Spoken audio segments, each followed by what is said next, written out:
Derbyshire hillside, a single stone stands where two paths once met, its face pitted with small round holes, worn smooth by weather and touch. Look closer, and you'll see it was never meant for wandering hands. In 1665, the villagers of Eyam gathered around a boundary just like this one, and made a choice almost no community before or since has dared to make. They agreed to stay inside the line. They agreed, in effect, to let the sickness among them run its course, so it would never travel further into the market towns and farmhouses beyond. Why would ordinary people, bakers and shepherds and mothers, choose to die so that strangers a few miles away might live?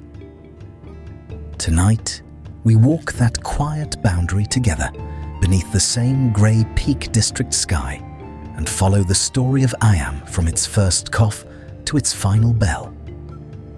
Before we go down there, drop a comment and tell me where in the world you're listening from tonight.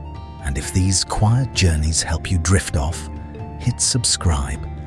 Picture the moorland road leading out of the village, empty and open, running off towards safety. No one ever took it. Eyam in 1665 was not a place that expected to matter. It sat folded into the hills of the Peak District in Derbyshire, where the wind moved through the dales like something remembering an old errand. The village lived by lead. Men went down into the workings before dawn, hauling ore up through narrow shafts, their hands stained grey with the dust of it. Limestone edges rose above the rooftops, pale and weathered, catching the last light long after the valley floor had gone dark. Sheep grazed the high pastures above the mines. Stone cottages huddled along a single winding street, their roofs thatched or slated against the wet, smoke rising thin from low chimneys into a sky that seldom cleared. Wells and springs supplied the water. Women drew it each morning before the day's work began, carrying it home in buckets across yards still cold with dew. It was, by the standards of its century, an entirely unremarkable place. There was a tailor's shop.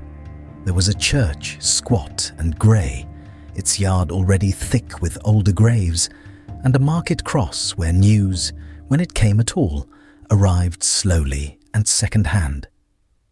There was a slow and settled rhythm to things. Market days, harvest, the turning of seasons over stone that had watched centuries of them pass unbothered. Nothing in the shape of Eyam suggested it would one day become a name spoken with a hush. And yet, far beyond its hills in London, a different rhythm had already begun. Shuttered windows, red crosses painted onto doors, carts moving through the dark, low streets after curfew.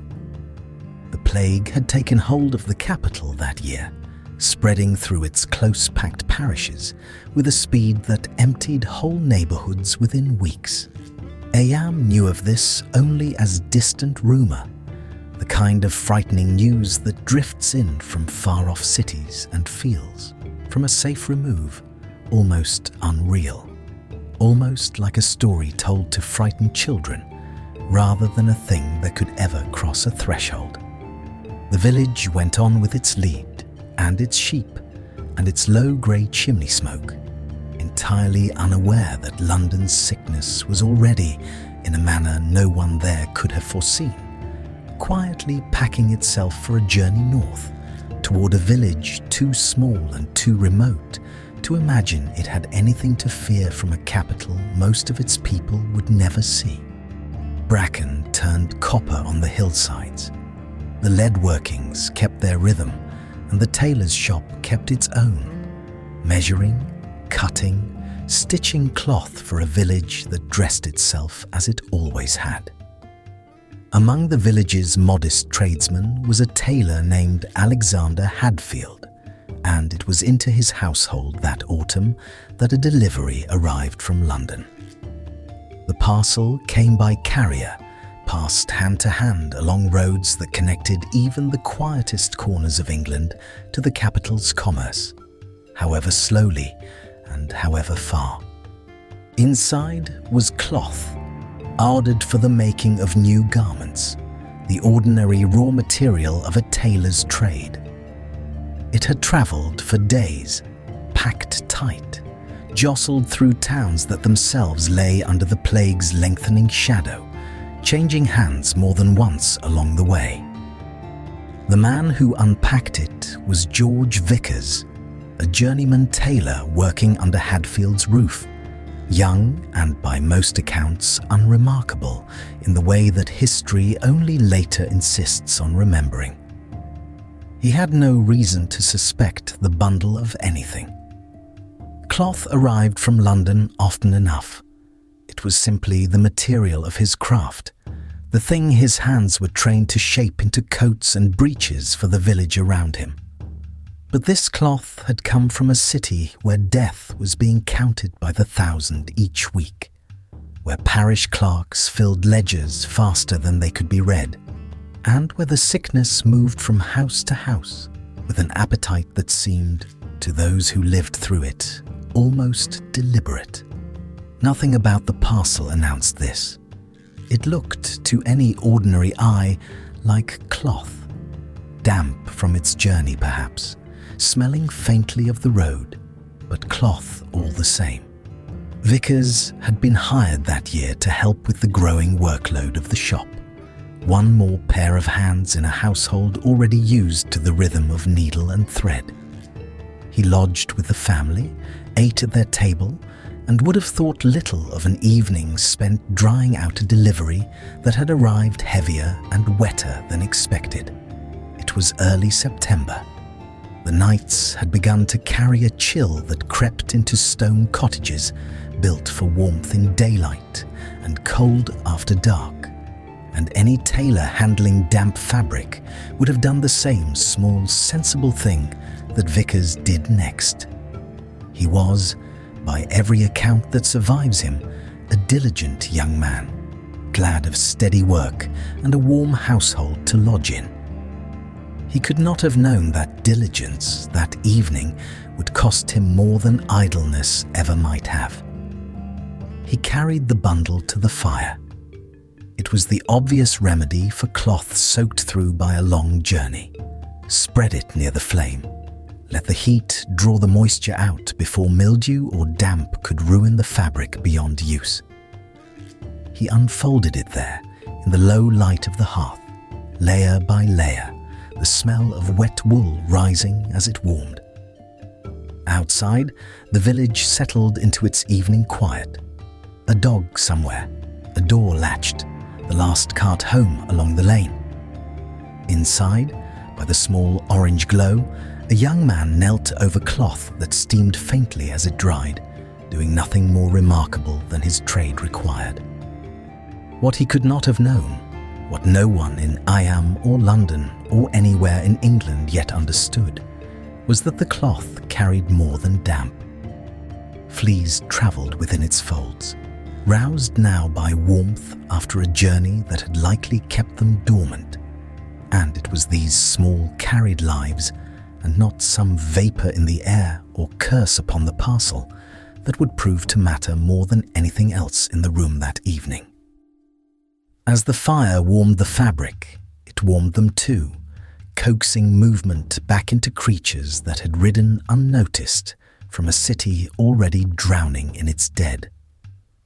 Vickers dried his cloth as any careful tradesman would, satisfied, likely, that he had saved good material from ruin, unaware that he had done the opposite of saving anything. The fire that dried the wool undid, in an hour of ordinary domestic care, whatever safety the miles between London and Derbyshire might otherwise have offered. No bell rang, no shadow crossed the threshold.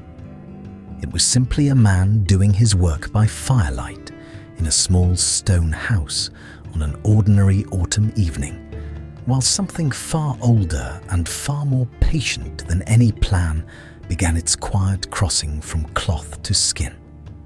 The hearth that had warmed 100 ordinary evenings warmed this one exactly the same way. Nothing in the room announced itself as the beginning of anything. It rarely does. Within days, George Vickers was unwell. The change came quickly, the way it so often did that year. A heaviness and fever taking hold of a body that had felt, only days before, entirely sound. He grew worse rather than better, the fever climbing, his strength falling away in a manner that alarmed a household not yet prepared to name what it was seeing. There would have been the usual remedies tried first: rest, warmth, whatever herbs and comforts a Derbyshire household kept close for ordinary sickness. None of them built for what had actually arrived. There would have been a neighbour or two who looked in, offering what comfort a small community always offers a household in trouble. Broth, a candle kept burning, a quiet word at the door. It made no difference. By the first week of September, George Vickers was dead. He was the first of Eyam to die of the sickness that would come, in time, to define the village more than anything else in its long history, though no one standing beside his bed that week could have known it. He was buried as any villager was buried, without ceremony beyond what the parish always offered. His death recorded as one more loss in a season that had, until then, held nothing unusual for Eyam at all. The tailor's household mourned a young man who had lodged among them only briefly. Neighbours would have spoken of it the way any small community speaks of an unexpected death, with sympathy, with the quiet unease that any sudden fever brings, but without yet reaching for a fear too large for the moment. A young man had come from elsewhere, fallen ill and died. It happened in that century more often than anyone liked to dwell on. Nothing about one death, however sad, seemed to demand it. What none of them yet understood was how little that single death would mean, set against what was already loosed within the walls where he had lodged. The fleas that had travelled in the cloth did not die with the man who had unknowingly carried them across 150 miles of English road. They remained in the folds of fabric, in the corners of a household that had welcomed a stranger's parcel without a second thought, waiting on the ordinary comings and goings of a home that saw visitors, shared meals, and passed days in the close, warm proximity that any village household knew. Whatever had ridden north in that parcel of London cloth had already, in the days since Vickers first knelt by the fire, found somewhere else to settle. Eyam, in that first week of September, had lost one man, a lodger, someone many might have called new to the village still, buried and mourned, and, for a few quiet days, almost forgotten by anyone beyond his own household. It had not yet begun to understand what a single evening by the fire had set in motion, how quickly a bundle of London cloth might unravel, cottage by cottage, into something the village had no name for yet, and no way at all of measuring how far it would reach before it was done. The nights were growing colder now, the fires burning longer in every hearth along the street, each one unknowingly offering the same small warmth that had already done its quiet work in one household. Eyam slept that week much as it always had, unaware of how close the winter ahead would come to swallowing it whole. George Vickers had lodged beneath the roof of Mary Cooper, a widow whose cottage stood only a short walk from the church. It was there that the sickness found its second foothold in Eyam. Within days of the tailor's burial, her elder son began to complain of a strange heaviness in his limbs, a warmth under the skin that would not lift. By the middle of September, he too was dead. Grief in that house did not pause to catch its breath. A second son sickened before the month was out, then a third.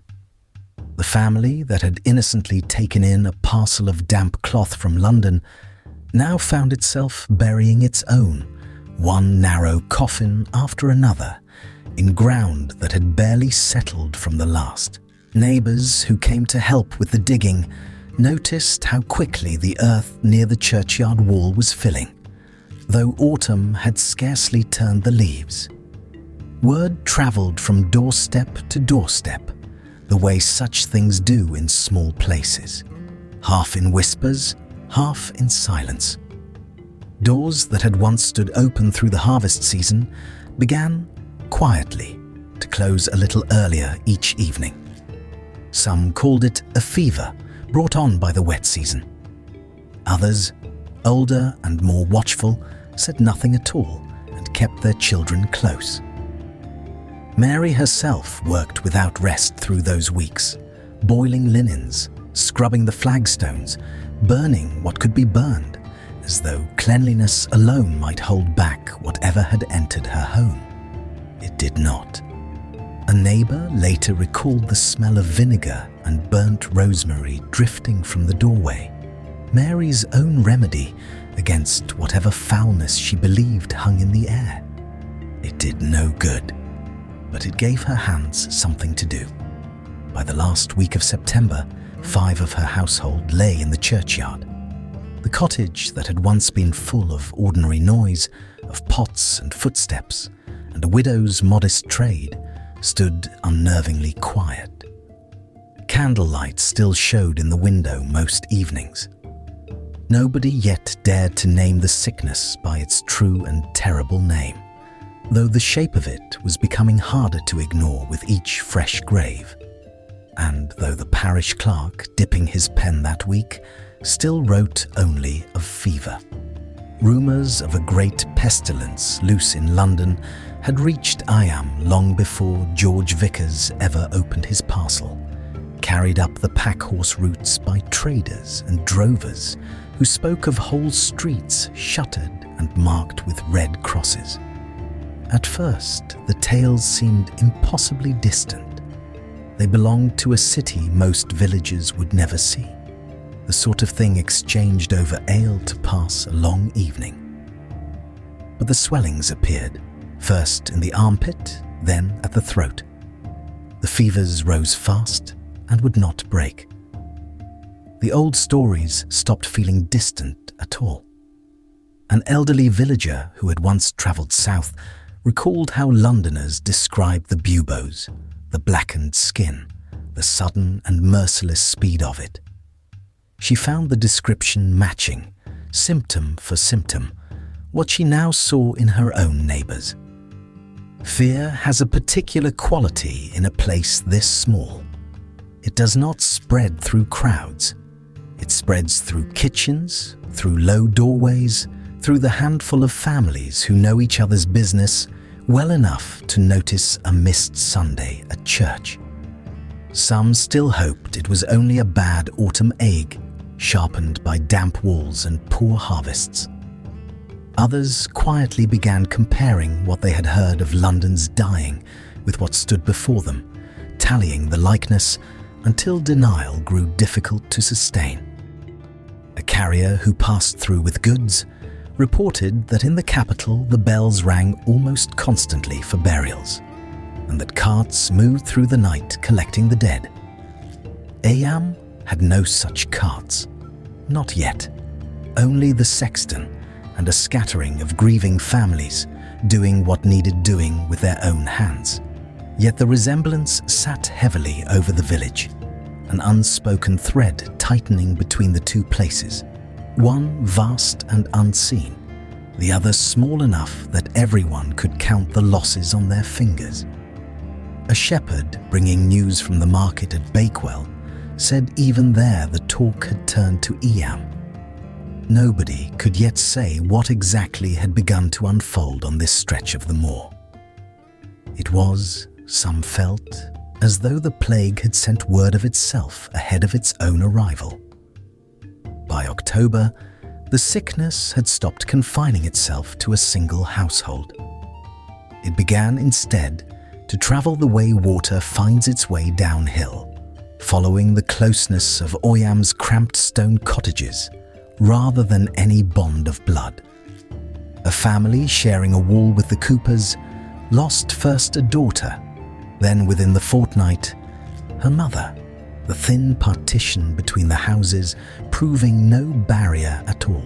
Down the lane, a labourer's family fell one by one, the father last, having nursed each of his children through their final hours before succumbing himself. The pattern was cruel in its logic. Those who cared for the sick were rarely spared for long.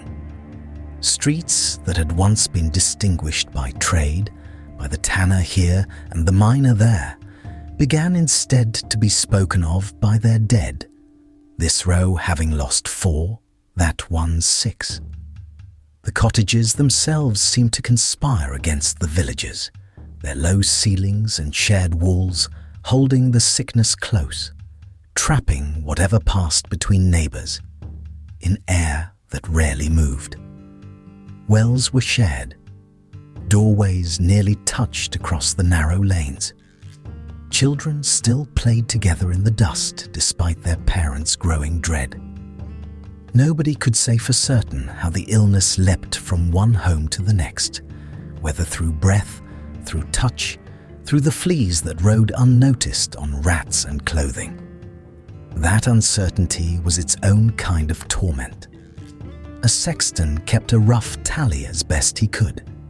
He worked through nights that grew steadily busier, his hands raw from the digging. Smoke from constant fires hung low over the rooftops. Many believed burning juniper or tar might purify the air a household breathed. It rarely helped. It gave the village a strange, acrid smell that lingered long after dusk, one that older residents would remember for years whenever a similar scent crossed the wind. By the last days of the month, there was scarcely a lane in Eyam untouched. The village that had seemed, only weeks before, an ordinary huddle of stone and slate, now wore its grief openly in shuttered windows and freshly turned earth. Not every household chose to stay and watch the sickness take its course. A handful of families, weighing the mounting deaths against whatever they still possessed, gathered what belongings they could carry and slipped quietly out along the tracks towards Sheffield and other towns before the full shape of the danger had been named. They left before dawn, mostly, wary of neighbours' eyes and of a fear they could not yet explain even to themselves. Some simply wished to put distance between their children and the graves multiplying near the church. Nobody stopped them. There was, as yet, no line drawn across the road, no agreement holding the village together. Only instinct, pulling in 2 directions at once, some toward flight and others toward endurance. A cart was seen one grey morning heading north with the family's few possessions lashed under sacking, the mother walking alongside rather than riding, as though movement itself might ward off whatever clung to the wheels. Word of their departure spread with the same speed as the sickness itself, and it unsettled those who remained. It raised a question nobody wanted to sit with. If the danger could travel with a family on a cart, what was to stop it reaching the next village and the one after that? One family reportedly sent word back weeks later that they had settled safely near Sheffield, their letter read aloud by a neighbour who still had kin in Eyam. It offered small comfort. Later, when the full toll of the outbreak became known, this quiet trickle of departures would seem almost providential, a handful of lives preserved by leaving early rather than by any design. But in October, It looked only like fear finding its own quiet exits. A scattering of families choosing the road over the churchyard, unaware of how soon that choice would be taken away from everyone who remained. The parish register at Eyam had, for years, kept an unremarkable pace. A birth here, a marriage there, the occasional death recorded in a hand that rarely hurried. By the time winter closed over the valley, that changed entirely. The entries thickened week by week, names crowding the page in a script that grew visibly faster, less careful, as though the man holding the pen could no longer afford the patience his earlier entries showed. Where September had brought a scattering of losses, November and December brought whole clusters, sometimes 3 or 4 burials, noted within days of one another, occasionally from a single house. The rector's assistant was tasked with keeping the record. He later admitted the sheer volume had begun to blur one name into the next, until whole weeks seemed to run together on the page. Snow came early that year, settling thick on the moor above the village and muffling sound in a way that made the cottages feel even more enclosed than before. Candlelight burned longer into the evenings, not from festivity, but from the grim work of sitting up with the dying. Villagers who had once measured the seasons by harvest and frost now measured them by the register's swelling pages, a private and terrible calendar nobody had asked to keep. In the margins, here and there, the clerk had begun leaving small dashes beside certain names, a private shorthand nobody has ever fully explained. Perhaps they marked households, perhaps something else entirely. Whatever the mark meant, it multiplied through those winter pages. It spread far faster than anyone in Eyam could yet have wished to understand, and no one now living can say for certain what it signified. Still, the worst had not yet arrived, though few in the village understood that with any certainty. What they knew was smaller and closer. A neighbour gone, a cottage darkened, a bell tolling more often than the old rhythms of the village had ever required. The register, plain and unglamorous as it was, would in time become the closest thing to a true accounting of what this small place endured, its ink outlasting every voice that filled these lanes that winter.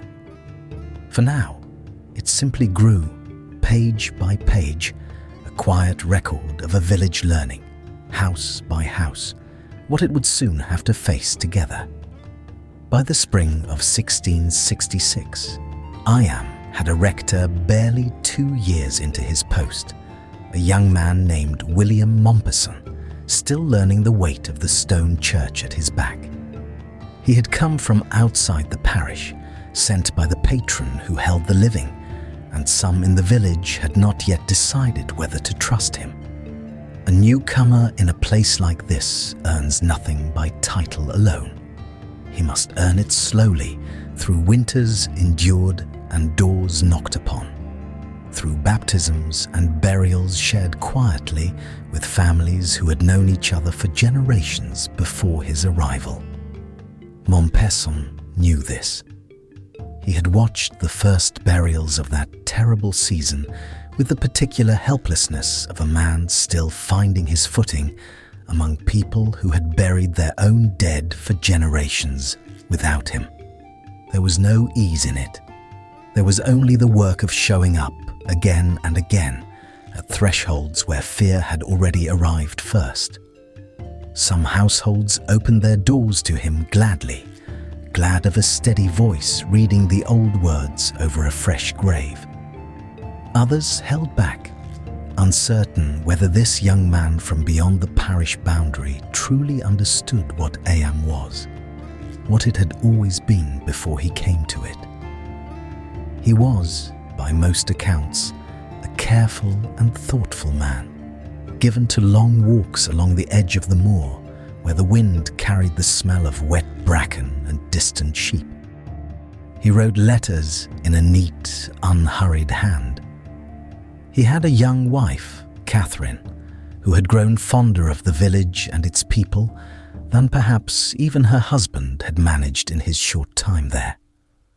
But fondness and trust are not the same thing, and trust in Eyam that spring was a slow and wary currency. He was not alone in that church, not truly, though the village might have said otherwise a year before. Thomas Stanley had held the living before him, an older man, a Puritan of firm and unhurried conviction, ejected from the rectory 4 years earlier when the law demanded a conformity he would not give. The Act had asked every minister in England to bend to a single prayer book, a single form of worship, and Stanley, like hundreds of others across the country, had refused. He had lost his pulpit and his income in the same stroke, cast out of the very house he had lived in, yet he had not gone far. He stayed close, living quietly among the very families who had once called him minister, and many of them had never stopped doing so in their hearts, whatever the law now said about who could rightly wear the collar. Stanley preached still in barns and back rooms to those who found the new prayer book too foreign for their tongues, too distant from the plain worship they had grown up inside. He knew the lanes of Eyam the way Mompesson knew scripture, by long and patient repetition, by years of walking them in every season, in frost and in flood, in the low gold light of harvest and the grey damp of winter. He had christened many of the children who now ran barefoot through those same lanes. He had sat at the bedsides of the dying, long before this new sickness arrived to fill so many of them at once. Between the two men lay years of disagreement over the proper shape of worship, over who held the right to stand at the front of a church and speak for God. And it was not a small rift. It had cost Stanley his home. It had cost him his standing. And it had placed Mompesson, however unwillingly, on the far side of that old and bitter quarrel, a young conformist minister sent to fill the very chair an older, unbending man had been forced from. And yet, as the sickness climbed through March and into April, spreading from the Cooper household to the next lane and then the next, something in that old rivalry began, slowly, to loosen its grip. Grief does this sometimes. It strips away the argument and leaves only the plain, aching fact of what remains to be done. Mompesson watched the burial numbers rise week by week, chalk dust and turned earth marking the churchyard's edges further out than they had ever reached before, mounds of raw soil where there had once been only grass. He understood, perhaps sooner than most young men in his position would have, that a village cannot be held together by one voice, calling from one pulpit alone. Too many of his parishioners answered to a different one, and had done so for years, quietly out of sight of the church wardens. So he did something that likely cost him some pride, and cost Stanley some as well, though pride was fast becoming a luxury neither man could afford. He walked, by what accounts survive, to the older man's door and asked for his help. Not his forgiveness for the years of division, not his blessing on disputes that stretched back to matters far beyond Eyam's boundary stones. Only his help, plainly asked for in the way a man asks for something he genuinely cannot do alone. It is easy, at this distance, to imagine the scene too neatly, two figures shaking hands across a threshold and setting aside a decade's grievance in a single afternoon. It was surely not so simple. But whatever words passed between them that spring, something shifted, and it held. Stanley gave what was asked of him. Whatever bitterness sat between the two men, whatever sermons had once been preached against each other from a careful and pointed distance, both seemed to understand, almost at once, that Eyam needed something larger than either of their pulpits could offer on its own. The village was not one congregation, but two, bound loosely by geography and blood, divided by the very question that had split England itself only a few years before. Mompesson could speak with authority to the households that still filled the church pews on a Sunday morning, families who had accepted the new order without much complaint or comment. But there were others, whole streets of them, tucked along the western edge of the village, who trusted the candlelit gatherings led by Stanley far more than they trusted a young rector sent down from somewhere beyond the hills. If the sickness was going to be faced honestly and faced together, it would need both men speaking. It would need them saying, as near as possible, the same difficult thing to every door they reached. So they began to move through the village together that spring, an unlikely pair against the low grey light of a Derbyshire morning, one in his vestments and one long stripped of his official standing, walking the same muddy lanes toward the same closed doors. Neighbours, who might once have measured which minister a family favoured, now simply saw two men arriving side by side, and that alone said something the words themselves could not quite manage. It reached the miners' families on the outskirts, men who spent their days below ground in the lead workings, and knew, better than most, what it meant to trust a stranger with your safety. It reached the older households near the gritstone outcrops, who kept to themselves at the best of times, wary of outsiders and slow to change their habits. Word travelled through Eyam the way it always had, mouth to mouth across garden walls and low dry stone fences. And this time the word carried a strange new note of agreement, where before there had only been distance and careful silence. It was not that the two men agreed on everything, even now. Stanley likely still held his views on ceremony and prayer, and Mompesson his own, and neither man's conscience had been quietly persuaded by the other's arguments. But something had been set aside, deliberately and with effort, for the sake of what stood in front of them both. There is a particular kind of courage in that, the courage to keep disagreeing in private while standing together in public. And it asked something of both men that neither had been trained for in any seminary or dissenting meeting house. It asked them to trust each other's judgment on a matter far graver than doctrine. Villagers noticed the change before they understood it. A woman at her washing might glance up to see the two men pause together at a gate, heads bent, voices low, and think nothing more of it than the ordinary business of a parish in trouble. A child sent to fetch water might pass them standing at the churchyard wall, tracing some argument in the dust with a stick, and run on without a second look. It was only later, once the shape of that spring became clear, that these small, unremarked moments would be gathered up and given weight, the way small things always are once history has decided to notice them. At the time, they were simply two men doing what needed doing, day after grey day, in a village that was quietly, steadily running out of time to decide what kind of place it wished to be. What exactly passed between Mompesson and Stanley in those weeks, no letter fully records, and perhaps none ever will. Only the shape of what followed suggests it, the way a footprint in old mud suggests the shape of a boot long since walked elsewhere.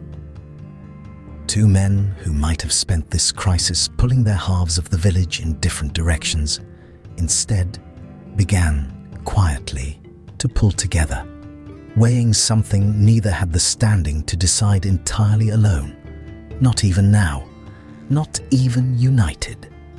There is a particular kind of history that leaves no minutes of its meetings, only its consequences, worn slowly into the stone and soil of a place like this. Something was taking form behind the closed door of the rectory that spring. Something that would ask far more of every family in Eyam than either grief or duty alone had ever asked of them before.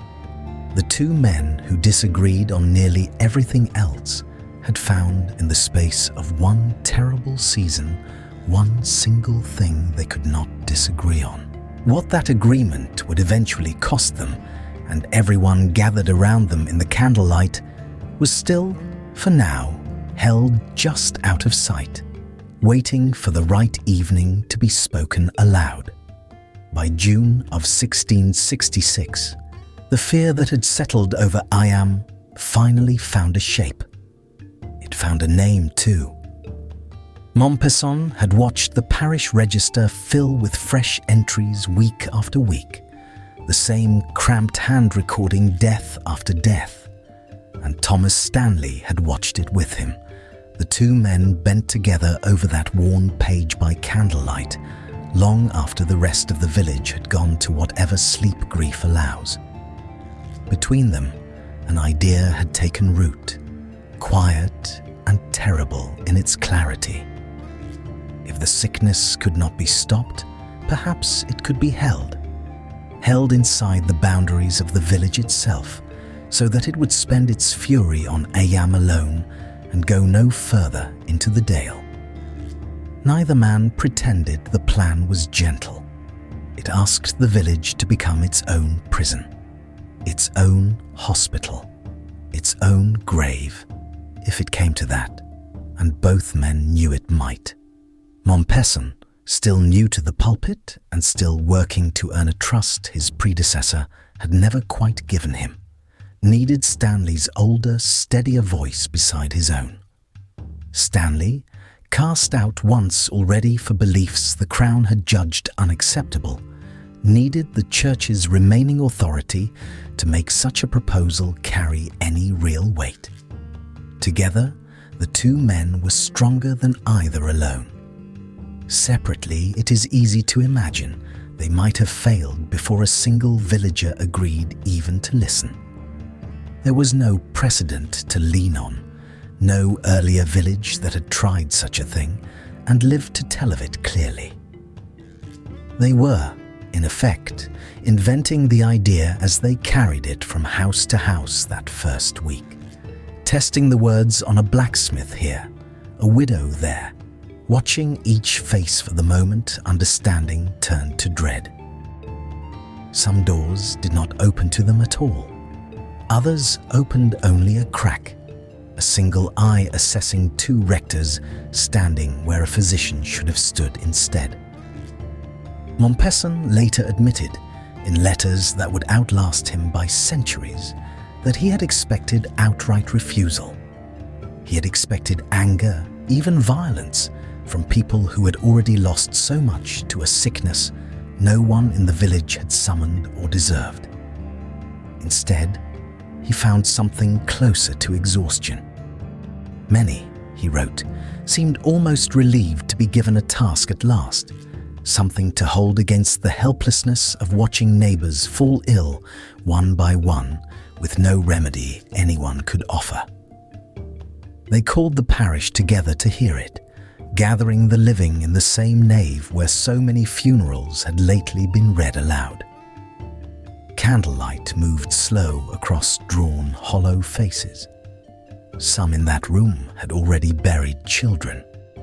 Some had buried almost everyone they loved. The rectors laid the proposal out plainly, without softening a single word of it, because softening it would have amounted to its own kind of lie. Eyam would draw a boundary around itself and hold that boundary until the plague had burned through the parish and gone. No one would leave, not for market, not for kin in a neighbouring village, not even for a doctor should one be found willing to come. No one from outside would be allowed to enter the village's heart either, though goods might still be passed at the very edges under careful, distant arrangement. It meant accepting, in that candlelit room, that many who stood there healthy that evening would not live to see the boundary lifted. It meant choosing, in effect, who would carry the risk of dying, so that villages further down the dale might never catch the sickness at all. The room went very still. A few voices rose in protest, low and frightened, asking why Eyam alone should pay so steep a price when the fault lay only with a bolt of infected cloth and nothing more that any of them had done. Someone asked what became of a family with young children and no way to feed them once the roads closed. No one had a full answer. An old shepherd near the back of the nave asked simply whether staying would truly save anyone at all, or whether it would only make the dying lonelier. Nobody answered that one either. Wax dripped slow down the candle stubs while the silence stretched. Outside, an owl called once across the darkened churchyard, and several heads turned toward the sound before turning back. But grief has a way of making people generous, even as it frightens them half out of their senses.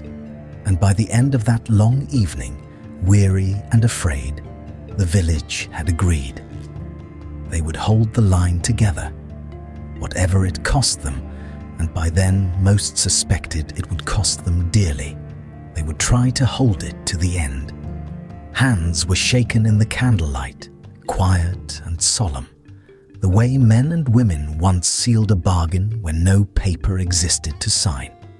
Word of the plan reached Chatsworth before the ink of the agreement, so to speak, was even properly dry, carried up the dale by a rider who understood exactly what he was asking on the village's behalf. William Cavendish, the Earl of Devonshire, held vast lands around Eyam, and his answer mattered enormously to a village about to seal its own gates against the world. He did not hesitate for long. If Eyam would keep its plague contained within its own bounds, sparing Chatsworth and the wider county, the horror now consuming the village street by street, then Chatsworth in turn would see that Eyam did not starve for its sacrifice. Food, wool, and other necessities would be left at agreed points along the boundary, close enough for villagers to reach on foot, far enough that no direct contact was ever required between the healthy and the dying. It was not charity exactly, though it must have felt like mercy to those receiving it. It was closer to a covenant struck between a frightened village and a powerful neighbour who had every reason of his own to want the boundary to hold firm. Still, for people staring down months of enforced isolation with no income, no market, and no way to travel for supplies of any kind, the Earl's promise mattered more than any sermon could have offered that week. It gave the whole plan a shape that might actually survive contact with a real winter, a real hunger, a real depth of loss still to come. The Earl himself never crossed into Eyam that year, nor did anyone truly expect him to. His promise travelled instead through stewards and carters, men whose names the village would come to know better than they knew the Earl's own face. Behind that promise lay a plainer truth as well. Chatsworth had its own fear of the sickness, its own reasons for wanting a firm line drawn somewhere well short of its gates. Generosity and self-interest in this instance happened to point the very same direction. What remained was to draw the line itself, And this the village did with whatever markers the land already offered, because there was no time and little appetite to invent new ones. A weathered boundary stone at the village edge became one fixed point, its flat grey surface soon to be bored with small hollows for vinegar and coin. Though that particular ritual would harden into habit only over the weeks that followed, not arrive whole on the very first day. Streams marked other stretches of the perimeter, their steady cold water forming a kind of natural wall that needed no upkeep and posted no guard of its own. Certain trees, certain outcrops of pale limestone, certain worn bends in the old pack-horse paths, all of it was pressed hastily into service as a boundary that existed as much in shared understanding as in any surveyor's chain or fence post. No wall went up around Eyam that summer. No fence was built in a hurry by a village already exhausted past bearing by death. The line was agreed, the way a promise between neighbours is agreed, by people who trusted one another enough or feared enough for the villages beyond them to hold to a border that anyone truly desperate could simply have stepped across in the dark. Children were shown the markers by parents who did their best to keep their voices steady while explaining what the stones now meant. A stream that had once been simply a place to fetch water became almost overnight the edge of the known world.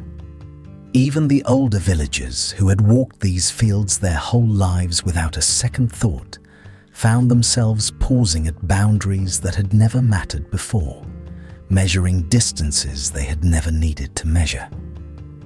And that, more than anything else, was the quiet miracle nobody could quite explain afterward. A rope would eventually have been cut. A wall, given time, would surely have been climbed by someone desperate enough. Some grieving father chasing word of a doctor. Some frightened mother reaching past the stones for a safer village to hide her last living child in. Yet the line held, week after week, through a summer that grew steadily hotter and an autumn that would grow colder still, through losses that mounted in nearly every household standing within it. What kept a frightened, grieving community inside a boundary marked only by stone and stream, and a shared spoken word was never fully set down, not by Mompesson, not by Stanley, not by anyone who lived through those months, and later tried to put words to the discipline of it. Perhaps it was faith holding them each in place. Perhaps it was simply love for villages beyond the dale, people most of them would never even meet face to face. Whatever it was that held it, the boundary itself remained only ever a promise, drawn in chalk-pale stone across ground that any one of them could have crossed the moment fear or grief grew too heavy to bear any longer. No soldier stood watch along its length. No lock secured it after dark. It asked something quieter and, in its way, far harder than any wall could have asked.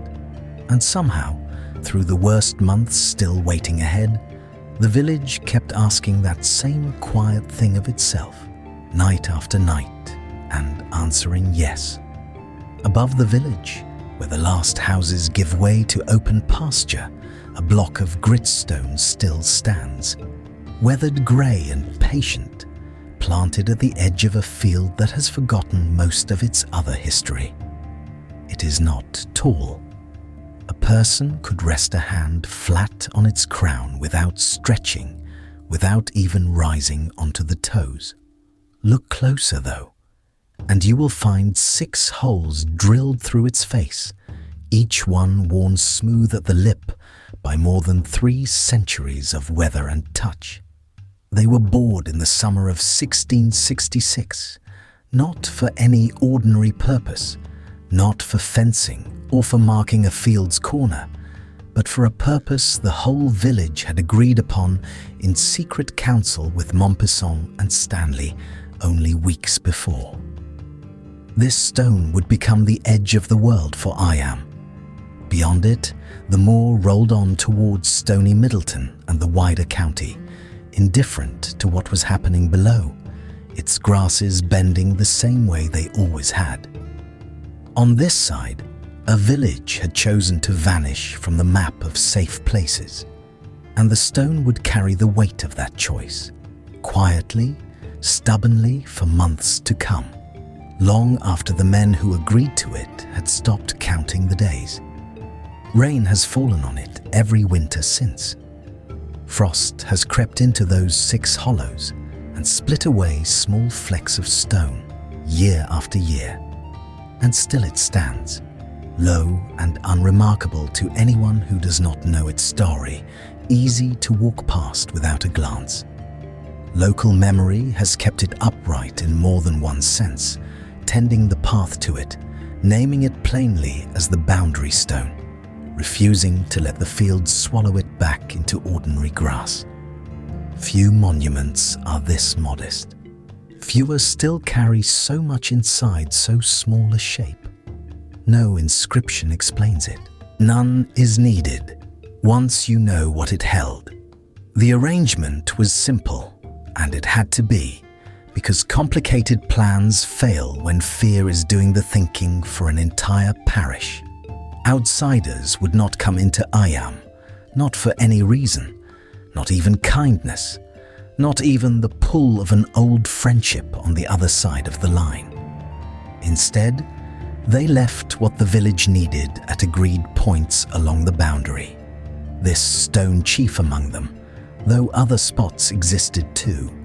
A well-trodden path near the northern fields, a flat rock closer to the hall where the ground dipped low enough to hide a cart from the road. Farmers from beyond the line brought sacks of grain, wheels of cheese, salted meat wrapped in coarse cloth, sometimes a bundle of tallow candles when the autumn nights grew long and the houses needed light more than they needed food. They would set the goods down at first light or at dusk, when the roads were empty and the risk of a chance meeting was smallest, and withdraw without waiting to see who came to collect them. No knock at a door, no voice calling out a name across the field. Just supplies left in the open air, the way one might leave an offering at a shrine whose resident god was too dangerous to face directly. The Earl of Devonshire's own household at Chatsworth kept the arrangement steady, sending carts down toward the parish boundary on a rhythm the village could depend on, and depend on it they did. For a closed village cannot feed itself on faith alone, however devout its rector. There were rules to the timing too, unwritten but understood by everyone on both sides of the line. A cart left too early risked meeting another traveller on the open road, someone who might ask questions the driver had no wish to answer. A delivery left too late risked spoiling in the sun before hungry hands could carry it home. So the carts came at the hinge hours, dawn and dusk, when the light was thin and the roads were emptiest, and the whole exchange took on the rhythm of a tide, predictable, patient, indifferent to any single person's convenience. Children in the village, it is said, learned to listen for the particular creak of those wheels, the way they might once have listened for church bells. Payment moved the other way, and this is where the stone earned both its name and its scars. The 6 holes had been drilled and kept filled with vinegar, sharp-smelling and cloudy, topped up through the long months of quarantine by whichever villager drew the task that week. People came to the stone with what coin they had, small silver, worn pennies, whatever had passed hand to hand before the sickness arrived to unsettle every ordinary exchange, and dropped each piece into the sour liquid, rather than pass it directly into another person's open palm. The thinking was not foolish for its time, whatever we might assume looking back from a safer century. Vinegar was known to cut through grease and grime, to sting a wound clean, to hold back rot in a cellar of stored apples through a hard winter. If it could do that much, reason held, perhaps it could also strip away whatever unseen poison clung to a coin that had passed through infected fingers somewhere down the chain. Nobody in Eyam could have named the truth of contagion the way we might now, with our microscopes and our patient centuries of learning. They only knew that touch seemed to carry death from one house to the next, silently, without warning, and that anything touched ought to be cleansed before it changed hands again.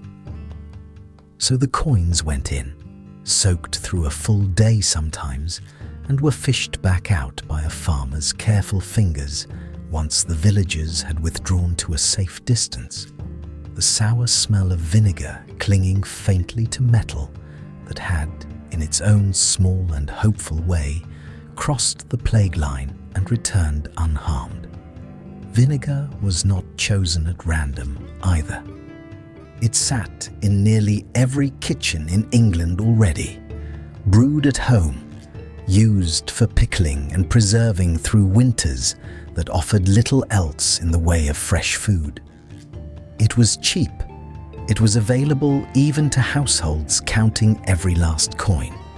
And it stung sharply enough on a cut finger that its power felt proven, tested, real. A remedy did not need to be understood to be trusted. It only needed to have worked before, in some smaller way, on some more ordinary trouble, for a frightened village to reach for it again, when the trouble grew larger than anyone had words for. This wordless trade became, for the better part of a year, the only real thread connecting Eyam to the world it had shut itself away from so deliberately. No conversation passed across that boundary, not in the way villages had once traded gossip along with grain. No letters crossed either, beyond what Mompesson himself sent out under careful arrangement to family and to men of standing elsewhere in the county, sealed and handled at arm's length. No faces met at close range to trade news or comfort, the way neighbours had always done before the sickness rewrote the rules of nearness. There was only this: grain and cheese arriving on schedule, coins soaking quietly in their stone hollows, and the space between two parties who never once stood together while the exchange took place, who perhaps never even glimpsed one another across the field at all. A whole community's survival came to rest on a system built from silence and vinegar, on trust extended without a single handshake to seal it, without a single word spoken aloud to confirm the bargain held. It is worth sitting with that for a moment. How much can pass between people who never speak, when the stakes are high enough and the fear is old enough to teach caution better than any voice ever could? Consider what such distance must have cost, month after month, to people who had once known every face in the next village by name, who had married into families beyond the boundary and buried grandparents there and walked those lanes without a second thought. All of it paused, not ended, not forgotten, only paused, held at arm's length by a line of stone and vinegar and careful timing, waiting for a day that would eventually come, though nobody inside Eyam that summer could have promised themselves it would. Historians who have walked that stretch of moor since have often remarked on the strangeness of picturing it as it must have been then, in those slow, watchful months. No birdsong feels loud enough to fill the quiet a scene like that seems to demand, though of course the birds sang regardless, unbothered by the arrangement unfolding below them in the grass. Imagine the cartwheels creaking to a stop just short of the boundary line. A farmer glancing once toward the rooftops of Eyam before turning away, never lingering, never calling a greeting toward houses he could not know for certain were safe to approach. Imagine, too, the villager who came later, alone, moving with the particular quiet of someone who has grown used to being watched by no one at all, who has learned to measure a day by tasks rather than by company. The moor holds no monument to that stillness beyond the stone itself, its 6 mouths worn smooth by coins that no longer exist, by hands that have been gone now for centuries beyond counting. Stand there today, past the last stretch of dry stone wall, and the silence still seems to gather a little around your shoulders, as though the ground itself remembers what once passed, unspoken, across that narrow strip of grass between 2 worlds that dared not touch. Sheep graze near it now, unbothered, cropping the grass close around a stone that once decided who might live and who might starve behind the line it marked.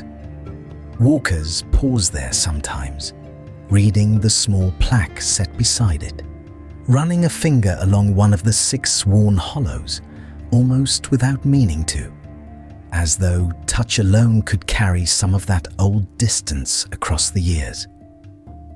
Few of them linger long.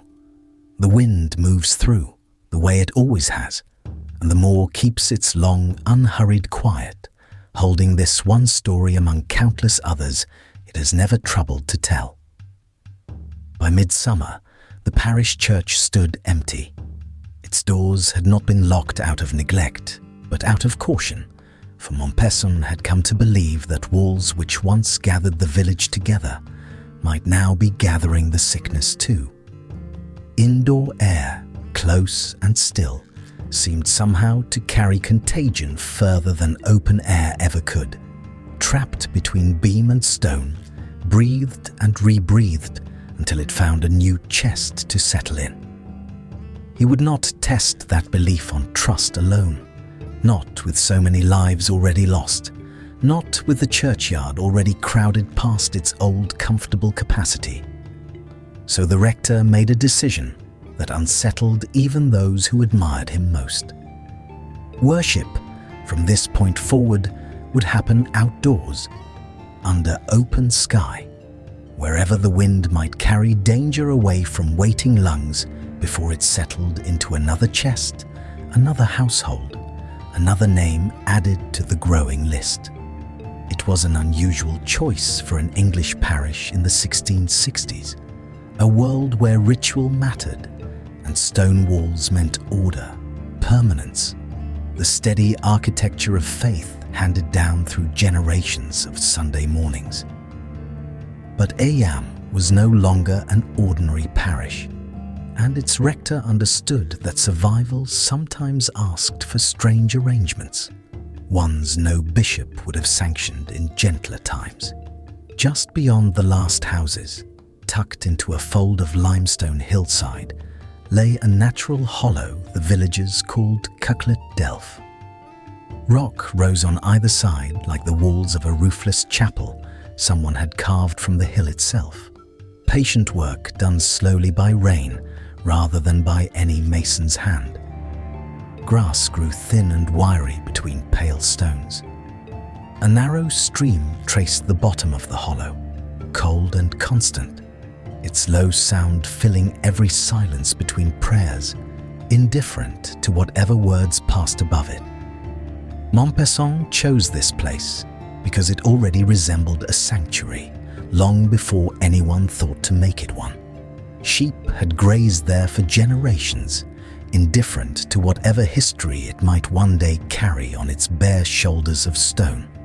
Now, each Sunday, the villagers who remained walked out to it in 2s and 3s, keeping their distance from one another even as they went. A strange new choreography learned in a matter of weeks. No bell called them. Word alone was enough, passed door to door by whoever still had strength to carry it. They came in coats against the wind, in boots caked with the same chalk dust that lined the boundary stone, carrying with them a fear too large for any single building to hold, and a grief too raw for any single sermon to answer. Some walked the same path their grandparents had once walked to that same closed church, following a habit older than the sickness itself, only to bend it now around a hollow in the rock instead of a door of oak. Others made the journey alone, their households already too diminished to walk in company, and stood a little apart even from the spacing everyone else observed, as if grief itself required its own extra distance. At Cucklet Delph, the congregation arranged itself with a discipline that must have felt almost unbearable. Families stood apart from other families, spaced across the rocks and open grass like scattered stones themselves, a pattern no one had to explain twice. A husband and wife might stand together, but never beside their neighbours, not anymore. Not since the Cooper household had shown how quickly closeness could turn to loss. Children were kept close to their own parents and no others, a small and constant reminder of how far the world had narrowed since spring. Some worshippers climbed onto ledges of rock to hear better, perching above the rest, like figures in a hillside painting, their coats pulled tight against the moorland wind that never seemed to fully settle. Others knelt directly on the grass, feeling the damp soak slowly through wool, and did not move, as though stillness itself were a kind of prayer. From where Mompesson stood, on a natural outcrop that served as his pulpit, he could see the whole gathering laid out below him, thinned now by weeks of illness, spaced by necessity rather than choice, each gap between families a name he likely knew by heart. He had once preached to a full church, bodies pressed close in shared warmth, voices rising together in familiar hymns. Now he preached to a scattered congregation, held apart by grief and by arithmetic, counting the gaps where families used to stand, learning the shape of absence the way one learns a new and unwelcome language. The wind carried his voice unevenly, so that some heard him clearly, and others strained to catch fragments, filling the missing words with what they already understood the sermon to mean. It hardly mattered in the end. They had come for the shape of the ritual as much as its content, for the simple fact of gathering, however carefully, however far apart, and however briefly, it let them forget the boundary stone waiting at the edge of the village. What Mompesson offered them, according to accounts that survived him, was not comfort built from false hope. He did not promise that the sickness would pass quickly, or that faith alone would turn it aside, or that prayer might somehow shorten what had already been set in motion. He preached endurance instead, and the quiet, unglamorous discipline of shared sacrifice, a discipline that asked for patience rather than miracles. He reminded them again and again that their confinement served a purpose larger than any one household's grief, that every death inside the boundary stone was, in some difficult calculation, a death that would not travel further along the roads to Sheffield or Bakewell or beyond, into towns that had not yet been touched. This was not an easy comfort to offer. It asked people already burying children to see their loss as protection for strangers they would never meet, whose faces they could not picture, whose gratitude they would never hear. Yet accounts suggest the village largely held to it, perhaps because Mompesson himself had chosen to stay rather than flee, had sent his own children away to safety while remaining behind with his wife, a decision that gave his words a weight sermons alone rarely carry. He spoke of duty. He spoke of the many over the few. He did not speak of certainty because there was none left to offer, only the steady insistence that endurance itself had meaning, that the boundary held for a reason worth the cost it demanded, week after uncertain week.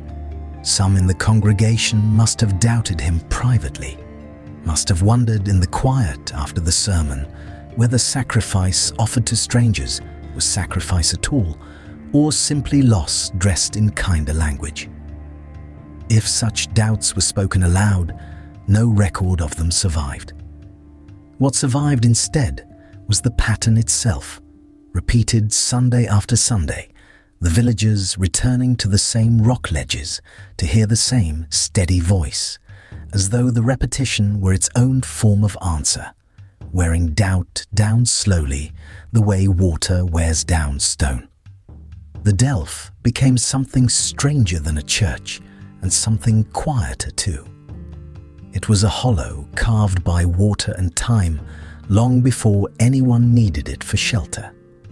And now it held a congregation that shrank, almost imperceptibly, from one Sunday to the next, the way a candle shrinks without anyone watching it happen. No one spoke of the absences directly. A family that had stood on the eastern ledge the week before might simply not appear again. And no one asked why, because everyone already knew. And asking would only have given the knowing a voice.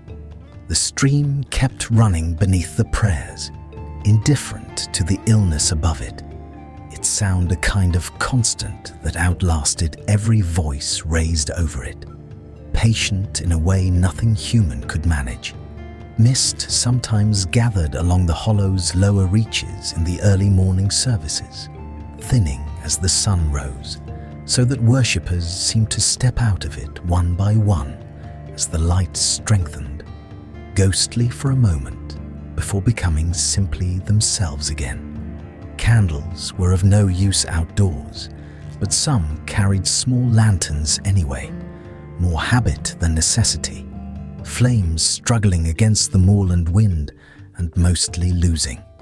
The rock itself seemed to absorb sound in strange ways, so that a voice might carry clearly to one corner of the Delph and vanish entirely in another, as though the hollow chose what it would let through and what it would keep.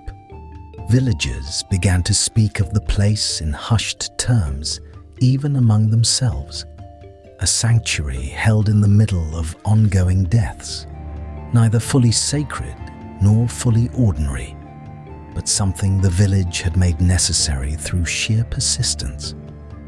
It asked nothing of them but presence and distance, and the willingness to keep returning week after week, whatever the count of the missing had become.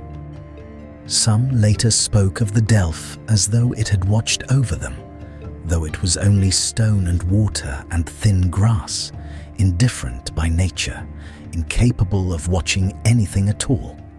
Perhaps that indifference was itself a kind of comfort, a place that made no promises and therefore broke none, holding the village's grief without needing to explain it. And return they did, through summer and into the harder months that followed, gathering on rock and grass because the church behind them remained closed, its pews empty, its doors shut against a danger no one could see arrive until it had already arrived. Cucklet Delph held them instead, imperfectly, unglamorously, the way a hollow in limestone holds rainwater until it finds somewhere else to go, never quite by design, always by necessity. No one recorded exactly when the last outdoor service was held, or whether the villagers marked the return to the church itself as any kind of victory worth remembering. Perhaps it did not feel like one. Perhaps, by then, the counting of gaps among the gathered had already told them everything a church service could confirm, and there was little ceremony left in them for marking small returns. The stream continued regardless, tracing its narrow path beneath rock that had listened to more grief than any single congregation should have to offer, its sound unchanged by whichever names were missing that week, unmoved, unhurried, carrying on exactly as it had before any of this began, and exactly as it would once the village finally fell silent behind it. Above the huddled roofs of Eyam, where the ground rose toward open moor, there was a place the villagers came to trust more than any other. A spring broke from the hillside there, cold and clear, feeding a shallow basin worn smooth by generations of feet before that terrible summer ever began. In time, it would carry the rector's name, though in 1666, nobody thought to call it anything grand. It was simply the well beyond the edge, the one place where water still tasted of stone and moss and not of sickness. No one had measured what made it safe. No one could have. They only knew, in the plain way of people who live close to the land, that water drawn far from a stricken house felt different in the mouth. That difference was reason enough. The village wells nearer the cottages had grown suspect by then, clustered as they were among households where the plague had already done its work. A pump beside a door where someone lay fevered, a trough not 20 paces from a room the sexton had visited twice in a single week. Nobody in Eyam possessed the language for infection travelling through shared water, not in the way a modern doctor would describe it. And yet, caution moved through the village like an instinct older than any doctrine taught from a pulpit. Mothers sent their children the long way round, past the gate and up the slope, rather than let them linger near the closer pump. Old men who might once have grumbled at the extra walk said nothing about it now and simply walked. Somewhere in the space between fear and habit, a new geography of the village had quietly taken shape, one drawn not by roads, but by risk. The path up toward the spring became worn a little deeper that season, a narrow track through bracken and low stone walls, used morning and evening by anyone still well enough to carry a pail. You could tell, if you watched closely, which households still had hands free for the climb, and which no longer did. Some mornings the path was busy with women balancing yokes across their shoulders, exchanging a few quiet words at the water's edge before turning back toward homes grown emptier by the week. Other mornings it stood silent, the grass undisturbed, and that silence told its own story just as clearly as footprints would have. There was no ceremony to any of it. No rector stood at the well's edge to bless the water or explain its supposed virtue to a gathered crowd. It was simply understood, the way the boundary stone was understood, the way the outdoor services at the Delph had come to be understood.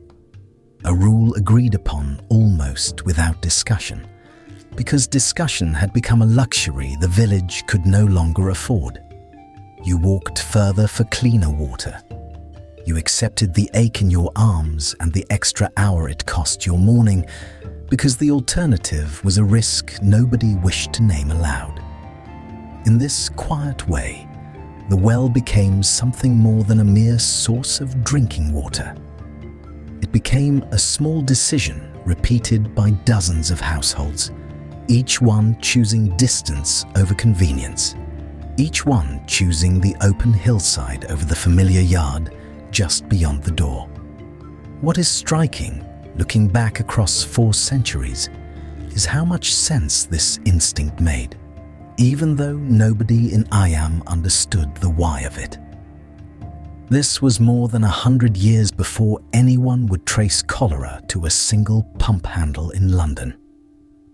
It was longer still before the notion of a pathogen travelling unseen through water or air became part of ordinary knowledge. And yet, here, in a small Peak District village, cut off from surgeons and physicians alike, ordinary people were quietly practicing something close to public health. They separated the well from the sick without a word for what they were doing. They kept its approach clear of contact with infected households, almost by consensus. They trusted a rough, unspoken sense that clean water mattered, that its source mattered, that where you filled your pail could matter every bit as much as whether you filled it at all. Historians who study Eyam often pause here, because the well sits alongside the boundary stone and the outdoor services as evidence of something larger than grief and improvisation.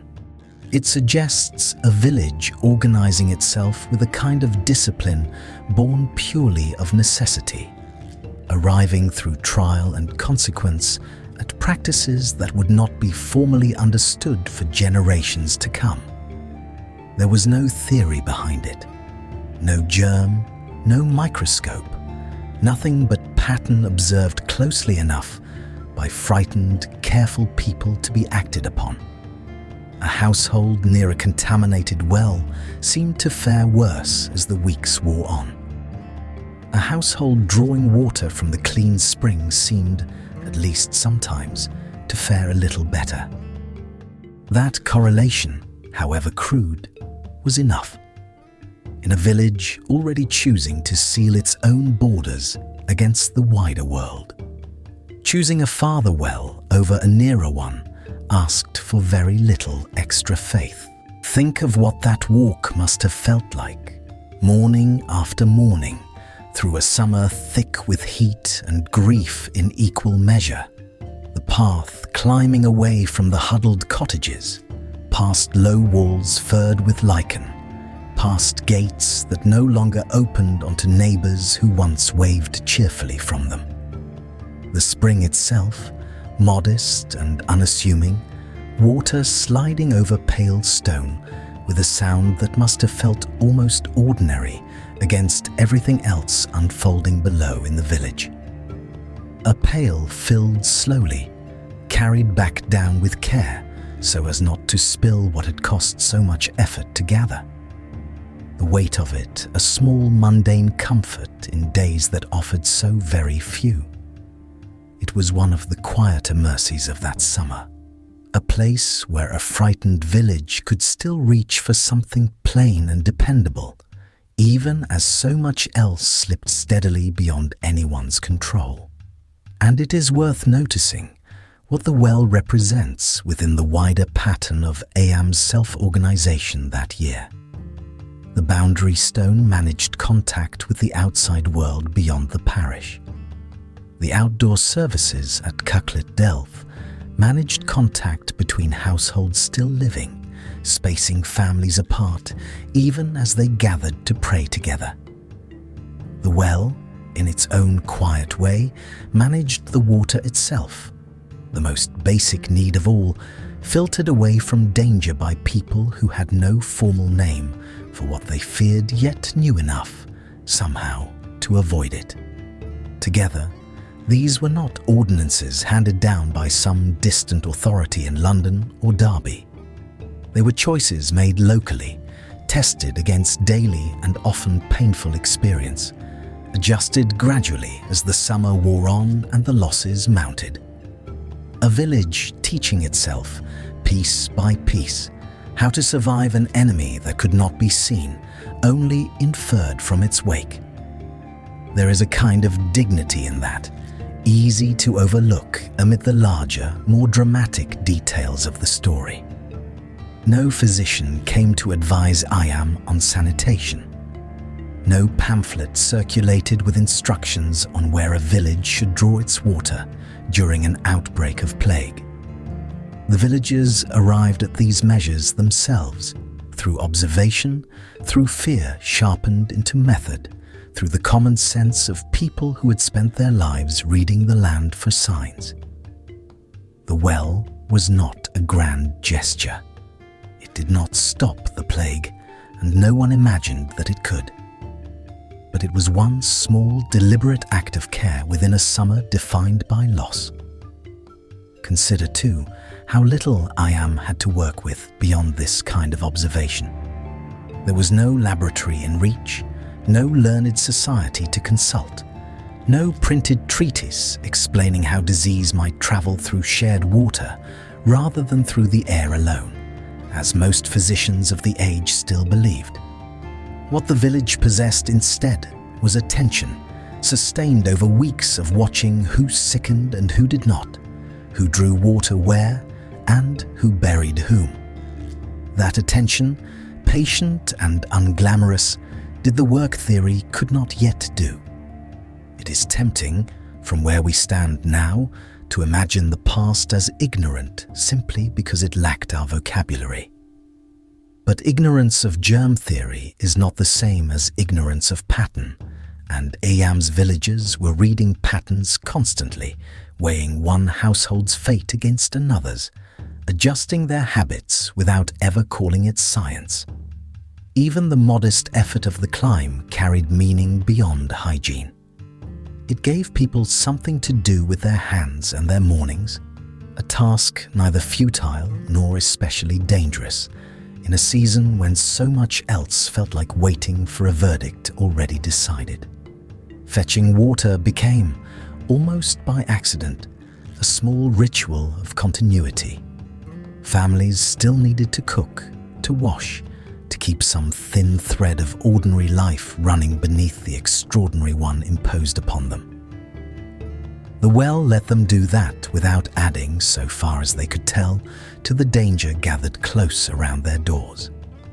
It is easy, centuries later, to fold this detail quietly into the larger story of Eyam and move on toward graver matters. But pause here a moment longer, because this small hillside spring says something true about how people behave when official answers do not exist. They watch, they guess, they test their guesses gently against outcomes they can observe, and they pass what seems to work from household to household until it hardens into custom. No committee decided that Eyam's nearer wells had grown dangerous. No proclamation named the spring above the cottages as the safer choice. The village simply noticed, together, slowly, and adjusted its footsteps accordingly, one pail at a time. Yet even this quiet wisdom had its limits, and it would be wrong to imagine that clean water alone could hold back what had already taken root within so many homes across the village. The spring on the hillside kept some families a little safer than they might otherwise have been, easing one small risk among the many that pressed upon Eyam that summer. But the plague did not require every avenue of infection to remain open to it. It needed only one, and by midsummer it had already found several, moving from room to room in ways no distance from a well could fully prevent. The households closest to the earliest outbreaks had little chance to benefit from what the spring offered so freely to others.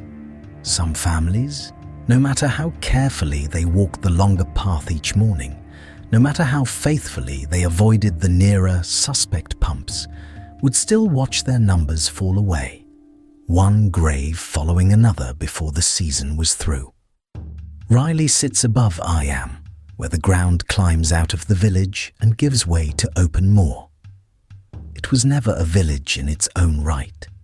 It was a scatter of farms, a handful of stone houses set apart from one another by field and wall and distance, sheep-cropped grass running to the horizon, the wind carrying nothing but the smell of turf and rain.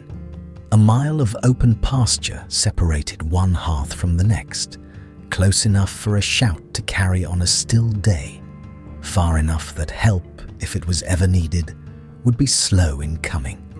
Isolation, out here, had always been the ordinary condition of life.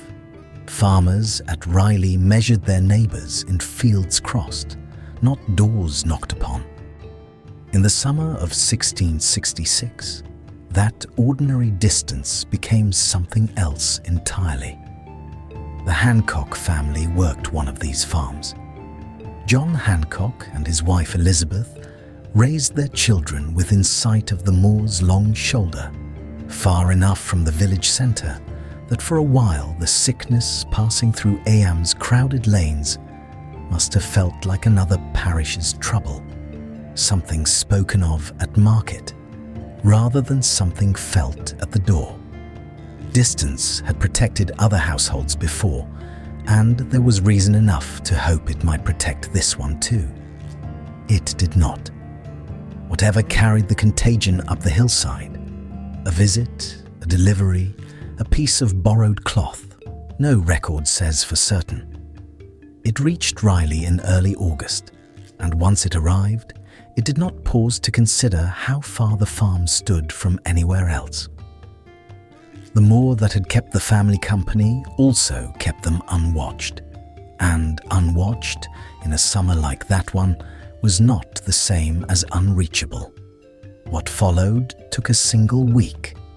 Between the 3rd and the 10th of August, the Hancocks buried child after child, and then more than children. The parish register keeps the count in bare lines, name after name, the ink giving no more weight to one death than another, though weight there certainly was, pressing down on whoever was left standing to bury the one before. A week is a short measure for what a family can lose. Here it held 6 of them, taken one after another, while the 7th, Elizabeth, kept the farm and kept the door and kept, somehow, her feet under her through days that must have felt like they belonged to no calendar at all. 6 graves in 7 days. Say that slowly, and it still resists belief. That single week deserves to be named and then set gently aside, because the fuller reckoning of it, the labour, the solitude, the particular weight Elizabeth Hancock carried alone, belongs elsewhere in this telling. For now, it is enough to say that Riley's isolation, which had once seemed a kind of safety, became instead a kind of exposure, with no one nearby to share it. A cottage in the village had neighbours across the lane, other hands within calling distance, even in plague time, even when fear kept most doors shut. A farm on the moor's edge had only the family inside it, and whoever among them was still standing when morning came. The graves themselves survive, out past the last stone wall, in a small enclosure that visitors still find today. 7 low tombs lie inside iron railings on open pasture, table-shaped, roughly cut, set close together in a plot too small to be called a churchyard and too deliberate to be called anything but one. There is no church near them. There is no path worn smooth by centuries of mourners passing through a lich gate, no yew trees standing sentinel, no bell tower marking the hour. There is only moorland running away on every side, sheep grazing close to the railings, wind moving over grass that has grown back green across 360 years. And beneath that grass, a silence that has never once needed explaining to those who walk out to see it.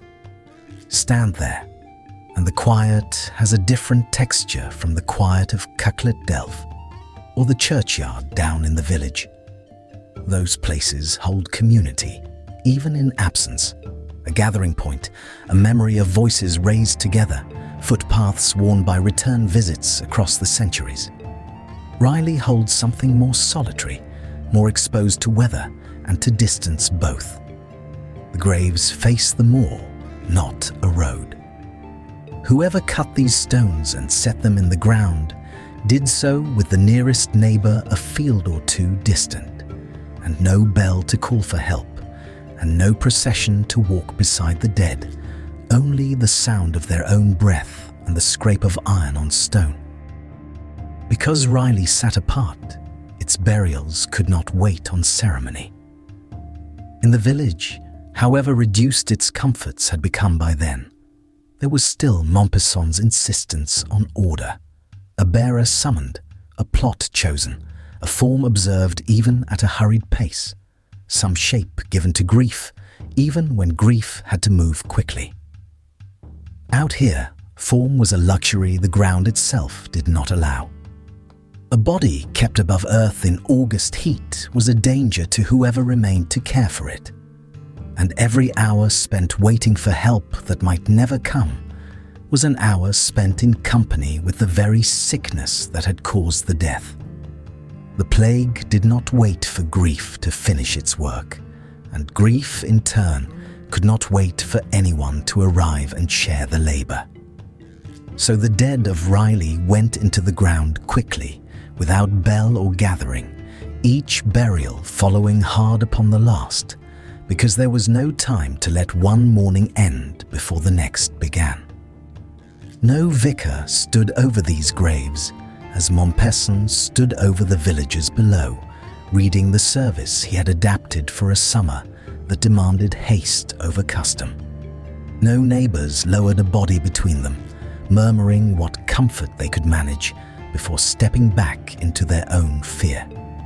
Whoever dug at Riley that week dug largely alone, in stony upland soil that gives up its depth reluctantly even to a rested pair of hands, let alone to hands already worn thin by nursing and by loss, by short sleep and shorter food.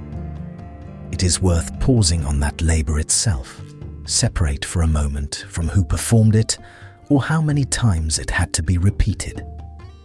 A grave cut into moorland ground is not an easy thing, and anyone who has turned a spade into upland turf knows the particular resistance of it. The topsoil is thin, a few inches at most before the ground turns hard. Beneath it lies clay and stone that resist the spade, that blunt an edge within an hour's work, that turn an afternoon's labour into an ordeal measured in blistered palms, and an aching back, and a thirst that water alone cannot quite answer. To dig one such grave asks a great deal of a body already fed on short rations and long fear. To dig several in close succession within the span of a single week asks something that arithmetic alone cannot quite explain, something closer to will than to strength. And yet the graves are there, 7 of them, evenly spaced, each one finished, each one holding a name the register still remembers, still spells out for anyone who cares to look. However it was managed, it was managed. The stones were set.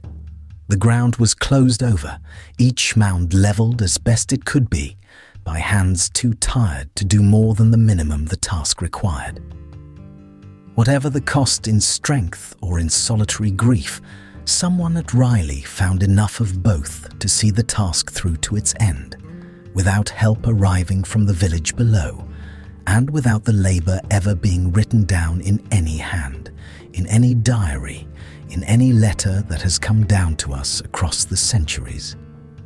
Visitors who make the climb up from the village today often remark on how far the graves feel from everything, how the last stretch of the walk turns quiet in a way the village lanes never quite manage.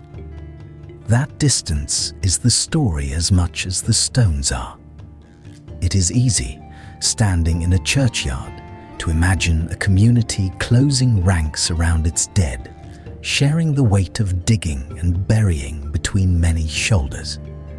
Riley offers no such comfort to the imagination. The moor keeps its own scale, indifferent to human effort, and the graves sit small against it, 7 low shapes on a green expanse that stretches to the ridgeline and beyond.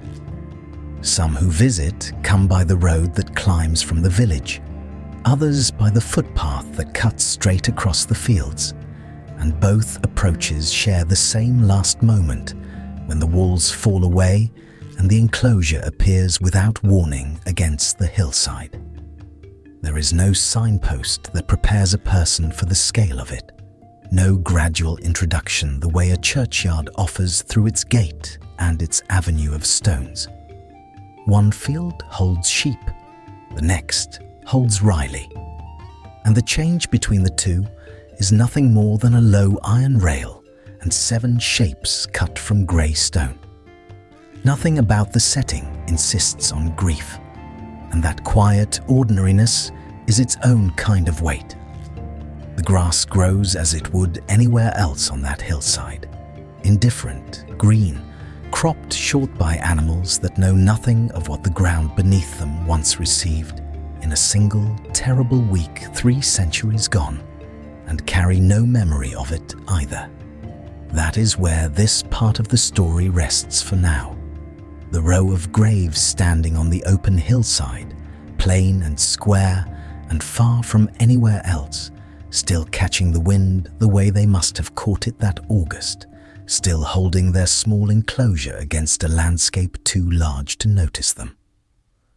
The full weight of who carried out that burying, and what it asked of a single pair of hands working alone against stone-hard ground, belongs to what comes next. For the moment, the moor keeps its own quiet counsel, the sheep graze on regardless, and the graves keep facing outward across grass that has long since forgotten the colour it wore that summer, though the ground beneath it, perhaps, has not forgotten quite so easily. At the Riley farmstead, half a mile above the village on the open moor, lived a woman named Elizabeth Hancock. Her husband was John. Her children numbered 6. In August of 1666, the sickness that had already emptied whole cottages in Eyam found its way up the hillside to their door, and it did not knock politely. It took John first, or perhaps it took one of the younger ones. The accounts differ, but within days it was moving through the household the way damp moves through stone, quiet and total. There was no single moment of arrival you could point to. One morning, a fever, the next, a swelling, the next, a silence where a voice had been. The farmstead sat apart from its neighbours, ringed by dry stone walls and rough pasture, chosen generations before for its isolation rather than its comfort. And that same isolation, which had once meant nothing more than a longer walk to church, now meant something far heavier. No one came up that track without good reason. In the weeks before, Elizabeth had likely watched other households in the valley below suffer the same visitation, had perhaps sent down bread or taken in news at the boundary stone, never imagining the sickness would climb the hill to find her own. But climb it did, and by the second week of August, 7 people under one roof were fighting the same invisible enemy and losing. The farmstead itself would have smelled that August of turf smoke and warm earth and the particular staleness that gathers in a sick room left too long unaired, a smell Elizabeth must have carried on her own clothes for days afterward, impossible to wash fully away. The moor around Riley stretched wide and empty in every direction, heather turning purple-brown at the edges as the month wore on, indifferent to what was happening in the low stone house at its centre. It is worth pausing on the ordinariness of the place. This was not some cursed or haunted corner of the Peak District, simply a working farmstead, chickens in the yard, a kettle on the hearth, the everyday clutter of a family of 8 going about its business until the business of living was replaced entirely by the business of dying. Even the weather, by most accounts, stayed fair that week. A hard thing to imagine now, sun on the hillside, while a woman inside buried person after person she had raised or married. The contrast between the gentleness of the landscape and the weight of what moved through it is one of the details that has kept the Riley story alive in memory long after so many other august deaths in Eyam faded into the shared anonymous grief of the parish register. What followed has been described in the plain language of parish records as 8 days. 8 days in which husband and 6 children died, one after another, until Elizabeth alone remained standing in a house that had been full only a fortnight before. Historians who have studied the Eyam registers note the almost mechanical cadence of the burials, that August, name after name, entered in the same unsteady hand. But few entries carry the particular weight of the Hancock line. A husband on one day, a child 2 days later, another child before the week was out, and then another, and then 2 more in such close succession that the dates blur together even now. There was no time for the household to grieve one loss before the next began. No pause in which the ordinary business of dying could be set aside for comfort. The fever did not distinguish between the strong and the small. It took the eldest child much as it took the youngest, methodically, without appearing to tire. By the time the 8th day had passed, John Hancock and all 6 of his children lay dead, and Elizabeth, still on her feet, found herself the last living soul on a farmstead built for 9. There was no one to help her lay them out, and there was no one to dig for her. Elizabeth Hancock did what the living have always had to do when there is no one else left to do it. She washed each body as best she could. She wrapped what cloth she had around them, whatever the household could still spare, and one by one she dragged them from the house and across the field behind it, the ground uneven beneath her, the weight of each small body different from the last. Then she dug. She dug 7 graves with her own hands, in soil that had never been asked to hold a family before, working alone through what must have felt like an unbroken stretch of days. Grief folded so tightly into labour that there was scarcely room to feel the one without the other. A husband's grave first, wide and long, then 6 smaller ones beside it, each a little shorter than the one before, until the row lay finished on the hillside like a terrible arithmetic made visible in earth. There is something almost unbearable in the practicality of it, the sheer physical fact of a woman hauling the bodies of her own children across a field, because there was simply no other way for it to be done. No coffin maker came. No sexton arrived with his spade. Her hands, by the end, were raw and caked with earth, the ache settling deep into bone in a way no single night's sleep could undo. The work fell to her because it belonged to no one else, and so she carried it, quite literally, on her own back. Word travelled, as it always does in a village bound this tightly together, and the graves did not go entirely unwitnessed. Neighbours are said to have watched from a safe distance, from the higher ground beyond the farmstead, close enough to see a lone figure moving back and forth across the field, too far to risk breathing the same air. It was not cruelty that kept them there on the hill rather than at her side. It was fear, plain and understandable, the same fear that had already reshaped every custom in Eyam that summer. The fear that closeness itself was the vector, that a helping hand might carry the sickness home to another household entirely. So they stood, and they watched, and they let her work alone, and whatever comfort a shared glance across that distance might have offered, it could not lift a spade or carry a body. Some accounts say a few called down words of encouragement, offered from the safety of the slope, voices thin on the wind, unable to do more than that.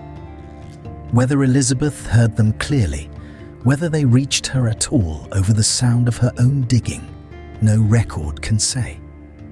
What is certain is that when the last grave was closed, she stood on that hillside entirely by herself, the only living witness to what her own hands had just finished. And then, having buried everyone she loved within the space of little more than a week, Elizabeth Hancock did not fall ill. Not that week, not the following one, not at any point before the plague finally released its grip on Eyam more than a year later. She had touched every one of those bodies with her bare hands. She had breathed the same close air of a sick room that had already claimed 7 people under one roof. By every pattern the village had come to expect that summer, she should have been the 8th grave on that hillside, not the woman standing over it. She was not.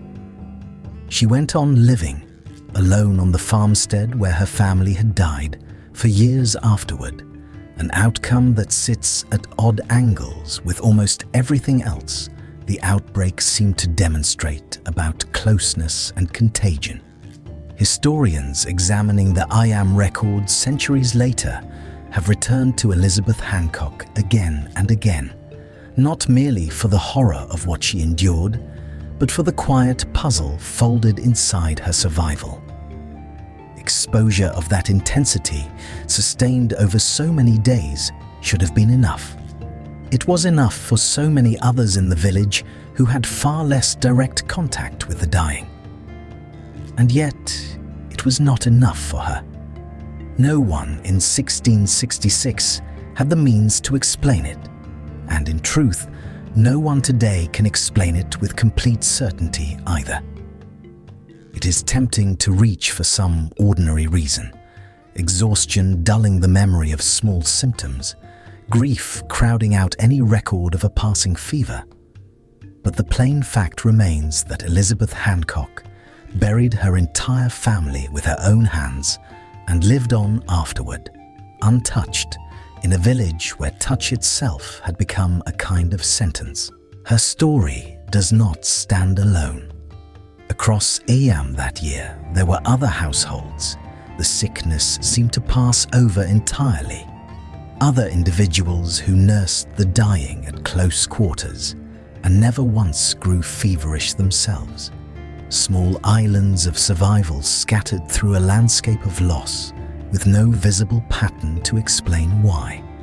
Elizabeth's row of graves on that lonely hillside would come to be remembered long after the last name was written into the parish register, not only as a monument to grief, but as a quiet, unresolved question standing in the grass. Why some were taken and others were not. Why the sickness moved through one house entirely and only brushed against the next. It is a question the village itself had no way to answer, not with the medicine or the understanding available to it in 1666. And it would linger over Eyam long after the graves had settled and the grass had grown back over them, waiting, patient as stone, for anyone willing to ask it properly. That unresolved question would not stay confined to the Hancock farmstead.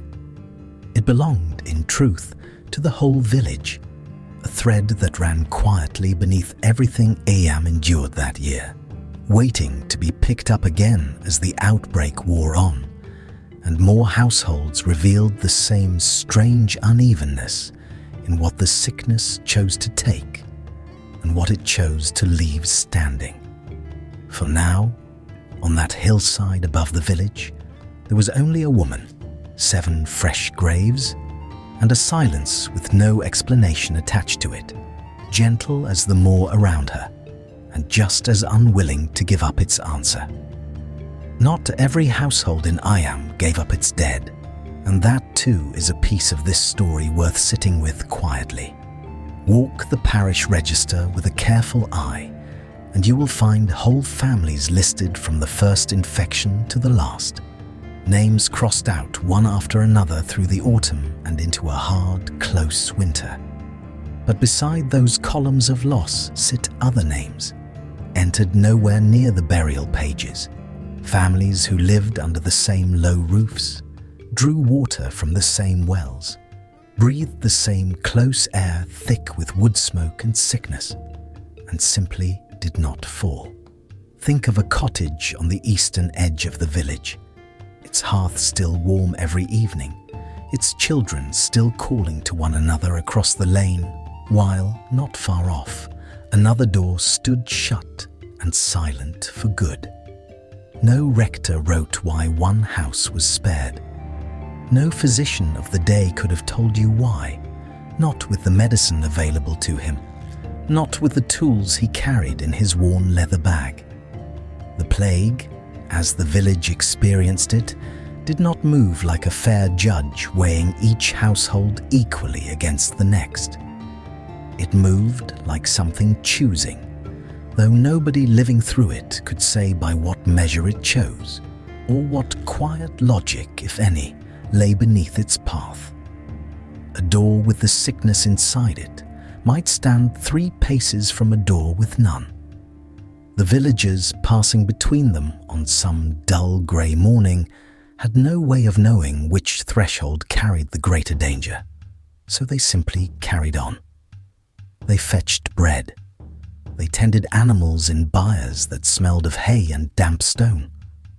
They prayed in the open air at Cucklet Delph, voices low under a canopy of leaves, and they waited, without complaint, because complaint changed nothing, to see which of them the year would spare. Some among them must have begun, quietly, to watch their neighbours' doors the way a sailor watches the sky, reading signs that offered no real certainty, hoping that a pattern might reveal itself if only they looked long enough. None ever did. Among the men who moved through this uneven horror, one figure is remembered above the rest, for reasons that still unsettle anyone who hears his story told by candlelight.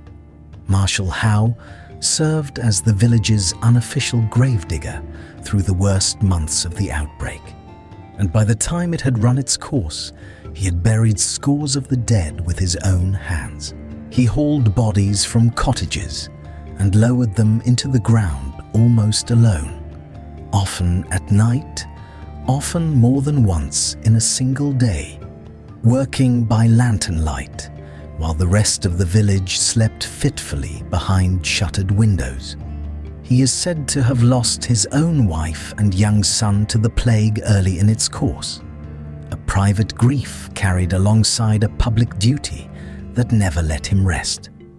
Rather than retreat from the sickness after that loss, as any reasonable man might have done, he went further into it.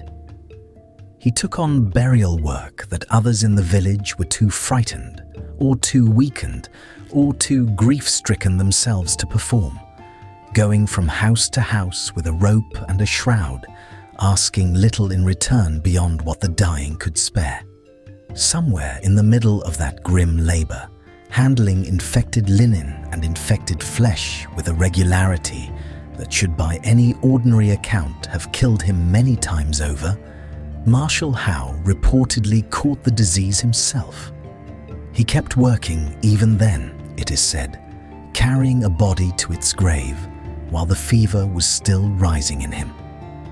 That alone marks him as strange among the strangeness of that whole terrible year. A man who walked toward the sickness twice and was twice let go. And yet, where it took whole families in the space of a fortnight, it touched him only lightly, a fever that rose, and then, against every expectation the village might have held, receded. He recovered. He went back to his work within days, because the dead did not wait for the living to finish grieving. Whether it was some quirk of his own body, some earlier brush with a milder strain that had armed him without his knowing, or nothing more than the plain turn of chance settling briefly in his favour, no one in 1666 had the means to say. The question has followed his name down every telling of the story since. whispered in the same breath as his courage, as though survival itself were part of the mystery he carried, set his case beside the empty pages in the burial register, and the pattern only growed stranger. Picture two families living on the same short lane, close enough to share a well and a view of the same church tower rising grey above the rooftops. One loses a mother, a father, and 4 children, one after another, through a single terrible month, the house falling silent by slow degrees until nothing is left inside it but swept floors, cold hearths, and a door that no longer opens at the usual hour. The other family, near enough to hear the first one's grief carried faintly through a shared wall at night, watches the season pass and buries no one at all. Their children still play in the lane come morning. Their fire still needs tending each evening. Both households breathed the same night air, heavy with the smell of tallow smoke and turned earth. Both drew from wells only a few yards apart. Both walked the same worn path to the same open-air services once the church doors were shut against them. And still one was emptied entirely while the other stood untouched, its members going about their ordinary business as though the pestilence next door belonged to some separate, distant world they had no part in. It is the kind of contrast that resists easy comfort, however you turn it over. You cannot say the spared family was simply careful, because caution bought no reliable immunity anywhere else in the village that year. Not for the pious, not for the wary, not for those who kept furthest from the sick. You cannot say the stricken family was simply careless, because carelessness was not what filled the Riley graves on their lonely hillside, nor what emptied Elizabeth Hancock's house of everyone but herself in the space of 8 short days. Something else was working quietly beneath the surface of ordinary behavior, something the villagers had no name for and no way to test, no instrument fine enough to catch it, no theory sturdy enough to hold its weight. That gap between what happened and what anyone could explain is the real inheritance this part of the story leaves behind, and it deserves to be carried forward carefully rather than smoothed over. Exposure alone cannot fully account for it, since exposure by any reasonable measure was shared almost equally across the parish once the boundary stone closed the village in on itself for the better part of a year. Some deeper resistance within certain bodies might account for it instead. An inherited quirk passed quietly down through generations without ever announcing itself until the one year it mattered most, the one year it was ever truly tested. Or perhaps chance alone did the choosing, a fall of circumstance too fine and too tangled for anyone, then or now, to trace with real certainty. A fly landing on one sill and not another. A breath drawn a moment too early or too late, or turned aside by nothing more than the direction of a passing wind. The people of Eyam had only their eyes and their grief to measure it by, watching some houses fill with silence while others carried on exactly as before, and forming no theory that could have satisfied even the humblest physician of their own limited age. They buried what they could. They thanked whatever they believed had spared the rest, whether providence, prayer, or plain good fortune. They kept the boundary stone standing regardless, because faith in the line itself and in each other was the only certainty available to them when nothing else made sense. Consider, too, how uneven the village must have felt from the inside, long before anyone tried to make sense of it on paper. A household near the church might pass the whole outbreak untouched, while a household near the tanner's yard, or the mill, or the churchyard wall itself lost every soul beneath its roof within a single season. Proximity to the dead offered no reliable warning. Distance from them offered no reliable safety. A woman might nurse a dying neighbour through a long, feverish night, wiping a brow, holding a cup of water to cracked lips, and rise from that bedside untouched come morning, while another woman who never crossed that same threshold sickened within the week for reasons nobody could trace back to any single hour or any single breath. The villagers noticed this. They could hardly have failed to notice it, living as they did in such close quarters, sharing wells, sharing lanes, sharing the low murmured talk that passed from doorway to doorway once dusk settled over the valley. And noticing it, they had nowhere to put the knowledge except into faith, into rumour, into the quiet, private arithmetic each family kept of who among their neighbours had been spared and who had not, and what, if anything, seemed to separate the two. It would be centuries before anyone thought to look for an answer written into the blood itself, rather than into providence or chance, before the tools existed to ask whether some quiet difference in the body, passed down unseen through generation after generation, might explain why disease moved through one household and around another, standing beside it on the very same lane. Eyam, in 1666, had no such tools. It had only its dead and its living, sitting side by side on the same short lanes under the same grey sky, and a silence between them that has never fully been filled. That unanswered gap between the households left empty and the ones left untouched is the thread this story now carries quietly forward into ground that modern science would only much later think, carefully and hesitantly, to walk. Catherine Mompesson had never been asked to stay. That is the detail worth sitting with quietly before the rest of the story unfolds.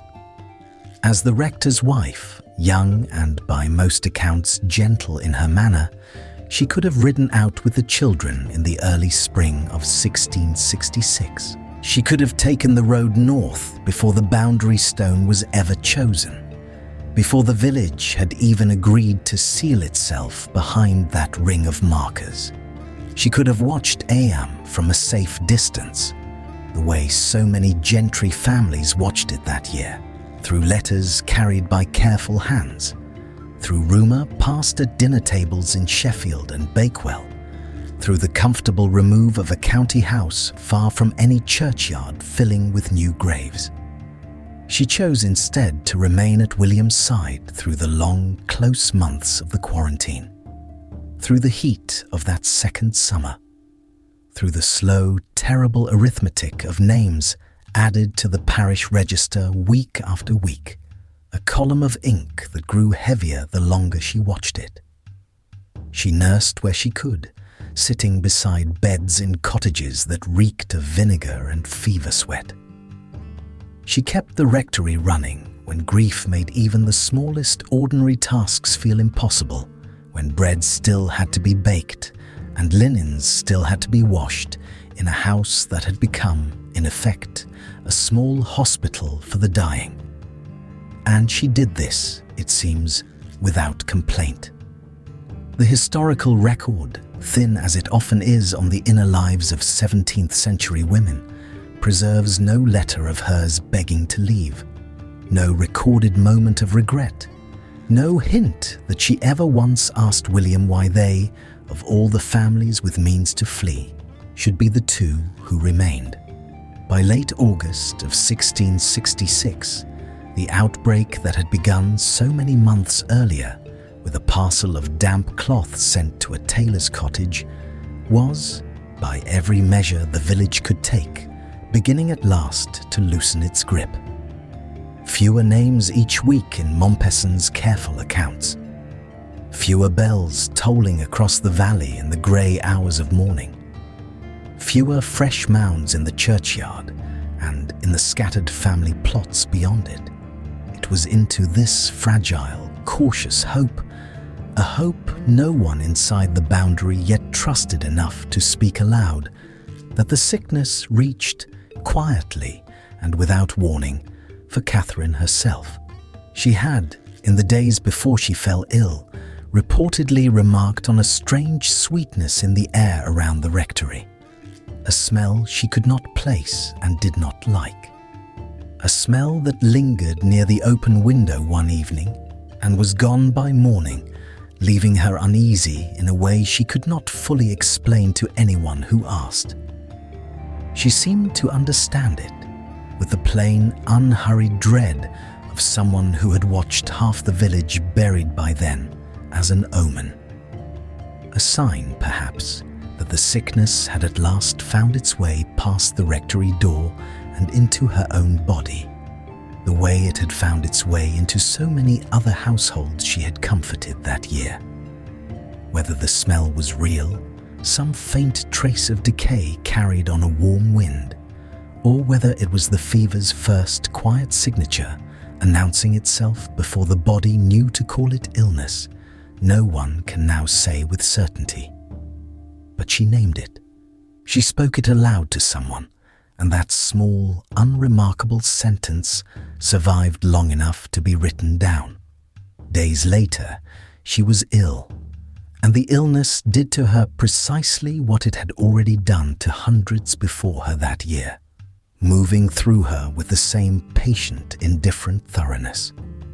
Catherine Mompesson died on the 25th of August, 1666.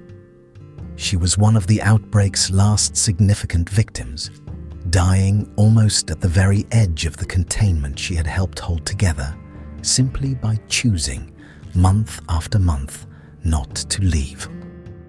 There is a particular quiet cruelty in that timing, one that needs no embellishment to feel heavy. To survive 14 months of a plague she could have avoided entirely. 14 months of nursing and burying and comforting, only to be taken in its final weeks, feels like the kind of detail history rarely allows itself. Too neat for fiction. Too sad for anything but plain fact. Her husband buried her in the churchyard at Eyam, among the many stones his own hands had helped consecrate that year, and her tomb still stands there today, a solid, weathered thing among the newer markers around it, its lettering softened now by 3.5 centuries of rain and lichen. It is visited still by people who know the whole long story of the village's quarantine, and by people who know only, from a guidebook or a passing plaque, that a rector's wife lies beneath it. It has become, over the centuries, something more than a grave marker. It is the place where the abstract cost of the village's decision resolves into a single name and a single date, where 1666 stops being a number attached to a plague and becomes instead a particular woman, with a particular smell she once noticed in the evening air, who chose to stay and did not survive the choosing. Visitors leave flowers there still, a small and mostly wordless gesture towards someone none of them ever met, and none of them ever will.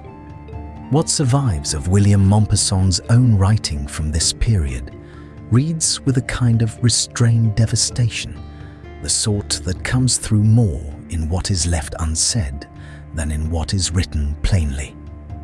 His letters describe a grief that, by his own account, very nearly broke him. A man who had spent an entire year watching a whole community mourn together, shoulder to shoulder across the churchyard wall, was now mourning alone, in the rectory he and Catherine had shared, in rooms that must have felt unbearably quiet after so many months of visitors, sick beds, and hushed conversation. The stone floors, the empty chair, the window where, days earlier, she had noticed a sweetness on the air and wondered, out loud, what it meant. And yet the same letters show something else standing beside the grief, not replacing it, but somehow enduring alongside it. A continued, almost stubborn resolve to see the quarantine through to its proper end. To hold the line a little longer, even with his own household emptied by the very sickness he had spent the year fighting on behalf of strangers and neighbours alike. The deaths, mercifully, were at last beginning to slow by the time Catherine died, though no one still living inside the boundary could have known with any real certainty that the worst had finally passed, or that her death would be counted later among the outbreak's last significant losses, rather than simply one more in a column that might yet stretch on for months. Mompesson kept going. He kept preaching at Cucklet Delph under the open sky, his voice carrying across the same rocks where Catherine herself had once stood among the congregation, wrapped against the weather, listening. He kept writing his careful, sombre accounts of the sick and the dead, the same accounts that would later let historians count names and dates with something close to precision, entry after entry, in a hand that must have grown steadier with grim practice, even as his own household emptied around him. He kept the village's promise to itself, even as that promise had cost him the one person he most wanted beside him when the counting was finally, mercifully done. In the weeks that followed, neighbours who had themselves lost husbands, wives and children came to the rectory in turn. An unspoken exchange of the same grief passed back and forth across a year that had asked it of nearly everyone. There was, by then, a strange kind of fellowship in loss, one that made Catherine's death feel to the village not separate from their own, but woven into it, one more thread in a shared, unbearable cloth. The old belief that a sweetness in the air foretold plague was not unique to Catherine, nor new to that summer. It had circulated quietly through Eyam for months, whispered between households as a kind of folk early warning, though no physician of the time could explain why the sickness should announce itself through the nose rather than the skin. Some who noticed the smells sickened within days. Others noticed nothing unusual and fell ill regardless, while a few who claimed the same warning scent never sickened at all, which left the belief hovering somewhere between superstition and half-remembered truth, a small unresolved puzzle folded inside the larger one of who the plague chose and who it spared. Catherine's own account of it, second-hand and brief, remains one of the clearer instances on record, close enough to her death to feel less like coincidence than like something the village had quietly learned to trust. Her tomb, set apart within the churchyard, rather than lost among the crowded plots elsewhere, bears an inscription that visitors still pause to read, tracing the worn letters with a finger, as though touch might make the names feel less distant. It marks her not simply as a rector's wife, but as someone whose presence, however briefly recorded elsewhere, was clearly felt by those around her. Local tradition later added its own soft embellishments, stories of her kindness to the sick, of small errands run quietly and without being asked, the kind of detail that cannot always be verified, but tends, in villages like this one, to gather around people who were genuinely loved. Whether every such story is precisely true matters less, perhaps, than the fact that they exist at all, told and retold long after anyone who actually knew her had themselves passed into the same churchyard ground. It is easy, from centuries away, seated comfortably far from any churchyard, to speak of duty and sacrifice as though they were simple words, tidy and abstract, the sort that fit neatly into a sermon. Standing at Catherine Mompesson's tomb, in the hush of that Derbyshire churchyard, with the stone worn soft under passing hands, they do not feel simple at all. They feel like the precise, specific weight of one late August evening. One sweetness in the air, noticed and quietly named by a woman who perhaps already suspected what it meant. One grave dug by hands that had already dug so many others that long summer. And one man left afterward, alone in a rectory grown suddenly silent, to finish what the two of them had begun together, and had so nearly finished side by side. By the time the bell finally fell silent in Eyam, roughly 14 months had passed since a damp parcel of cloth first carried its cargo of fleas into George Vicar's room. 14 months of fever, of bells, of graves dug in gardens and on hillsides, because the churchyard could no longer hold what the village needed to bury. The figure most often repeated is stark and tidy. Something near 260 dead, out of a population that may have numbered around 800 before the sickness came. Tidiness, though, is rarely what history actually offers. Parish registers from the period are patchy, some pages faded past reading, some burials recorded without names, some months missing entirely where the clerk himself may have been ill or dead. Historians who have gone back to the original registers, rather than trusting later transcriptions, have found the death toll shifting under their hands, sometimes lower, sometimes higher, depending on which burials can be confidently tied to plague, and which to the ordinary business of dying in the 17th century. Even the population estimate rests on shaky ground, drawn from tax records and hearth counts that were never designed to answer a question like this one. What remains solid is the shape of the loss, not its precise arithmetic. Whole households vanished within days of each other. Names repeat down the register in short, brutal clusters. And somewhere between the certainty the village's story usually claims and the messier truth in the parchment, historians continue to work patiently toward a number they may never fully secure. It is, in its way, a fitting kind of uncertainty. Eyam's people did not act to produce a tidy statistic.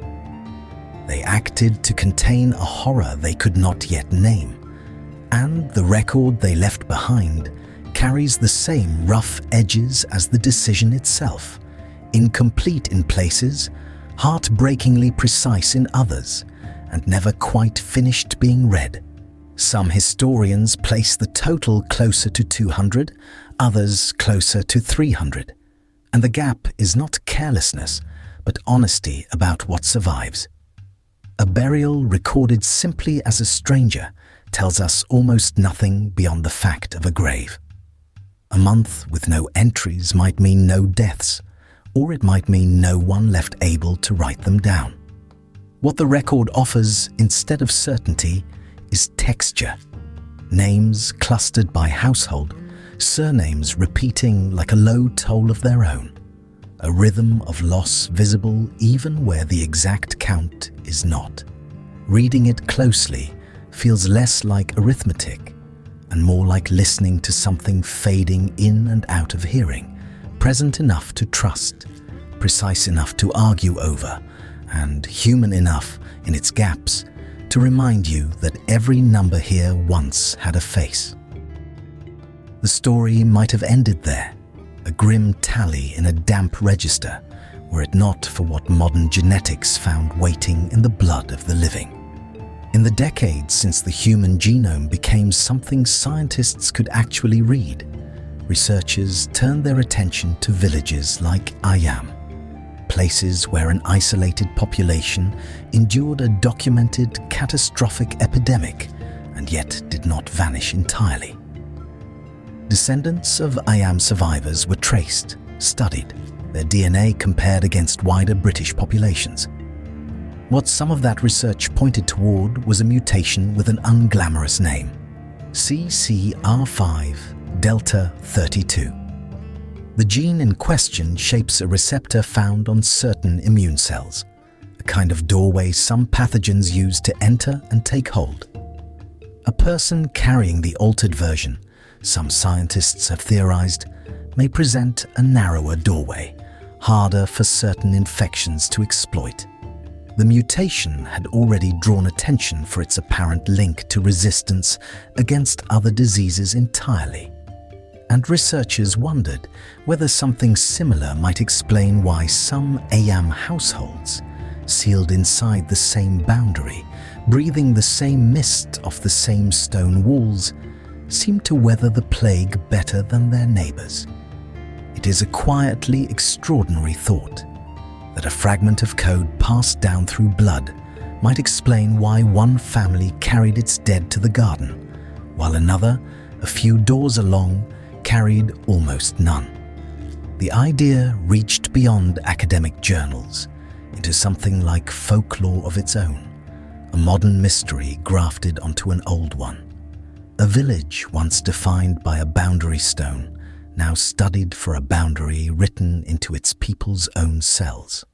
Whether that boundary truly held back the sickness, though, is a question that has never been fully settled, and perhaps never will be. Not by a village vote this time, but by careful, unglamorous work in laboratories far from Derbyshire's hills. The research itself grew from a broader hunt across Europe for populations that had faced catastrophic disease and left descendants behind to study. Eyam offered something rare, a bounded event, a known date, a documented boundary that kept the population unusually contained during the very months that mattered most. That containment, which once served to hold the sickness in, later served scientists as something closer to a laboratory's clean edges, a population whose exposure could at least be roughly mapped rather than lost in the sprawl of a city. Blood samples were drawn decades after the last plague bell, from people who often knew the story of the boundary stone before they learned what their own genes might say about it. Some carried the mutation, many did not. The presence of the gene in a descendant proves only inheritance, not survival, since the line between an ancestor who lived and one who never existed to pass anything down is not always visible in the data. Still, the pattern was intriguing enough to keep researchers returning to it, treating the village less as folklore now and more as a slow, patient case study. Because for every scientist drawn to the elegance of that explanation, another has urged caution, and the disagreement between them is worth sitting with rather than smoothing over. Some geneticists question how strong the resistance effect of CCR5 delta 32 truly is against the particular pathogen believed responsible for plague, noting that laboratory evidence for other diseases does not transfer neatly onto Yersinia pestis, the bacterium most commonly blamed for outbreaks of this kind. Historians, for their part, point to explanations requiring no mutation at all. Isolation itself did real work, keeping infected fleas and infected people contained within a boundary the village enforced at real cost. Chance did real work too, in a disease spread partly through contact, partly through vermin, where one household's proximity to a well-used lane or a busy well might matter as much as anything carried in the blood. Exposure was never even. Some cottages sat close to the churchyard's grim traffic. Others stood apart, spared not by biology, but by geography. Occupation mattered as well, since a gravedigger moving daily among the infected faced a different risk than a family that rarely left its own garden. Layered together, isolation, luck, geography, and exposure form an explanation that needs no gene to account for uneven suffering. And many researchers now argue that the true picture likely blends several causes, rather than crowning any single one. The debate has not hardened into consensus, and those closest to the evidence tend to be the most careful about overclaiming, aware that a single dramatic explanation is more comforting than a tangled one, and less often true. Some researchers have gone further, questioning whether Yersinia pestis alone explains every pattern in Eyam's registers, and raising the possibility that more than one illness moved through the village across those 14 months. That question, too, remains unresolved. Others have looked at household size and diet, at whether a shared well bucket carried infection further than the boundary stone ever could. None of these threads cancels the others out. A gene might have mattered. Geography might have mattered more. Luck, unglamorous and unmeasurable, may simply have mattered most of all. What the disagreement really shows is how carefully modern science treats an old story, refusing to let a tidy headline stand in for a harder truth. Meanwhile, quieter work continues, the kind that rarely makes headlines, but slowly narrows the uncertainty at the edges of the story. Archaeologists have surveyed burial sites around the village, cross-referencing what the ground reveals against what the registers claim, looking for graves that confirm or complicate the written record.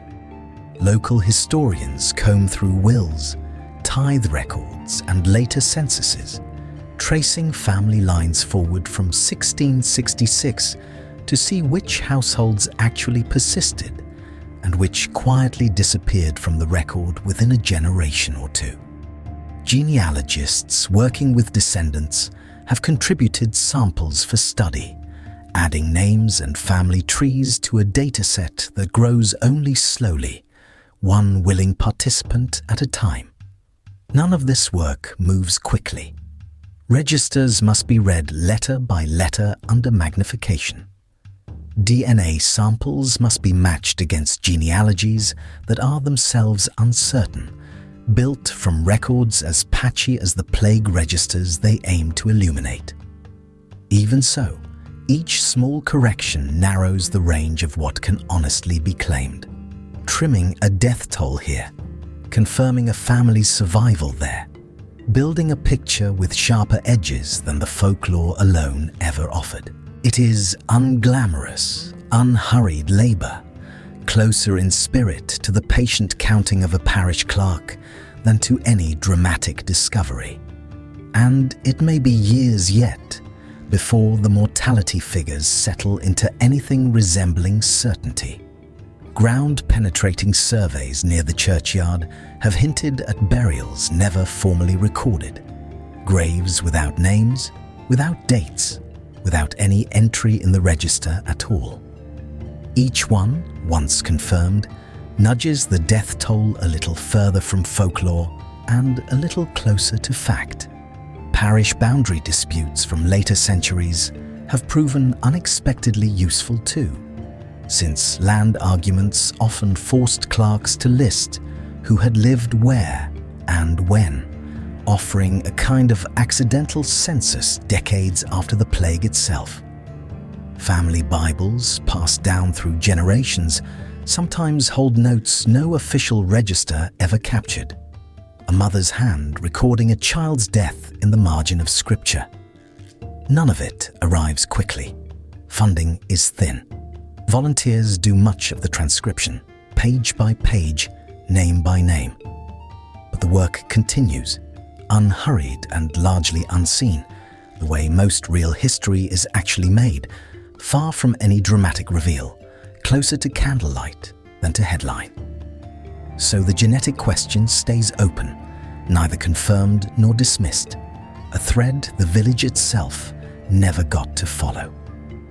Eyam's people made their choice without knowing why some households fell and others stood, acting on faith and neighbourliness rather than any understanding of blood or biology. Centuries later, science has picked up that thread, tracing it through registers and cell receptors alike, and has managed only to sharpen the mystery rather than close it. Perhaps that is the truer inheritance the village left behind. Not a solved puzzle, but a question patient enough to wait, resting quietly in blood and parchment both, for whoever comes next to keep listening. Late in 1666, as the first frost settled over the moor, the dying in Eyam began, at last, to slow.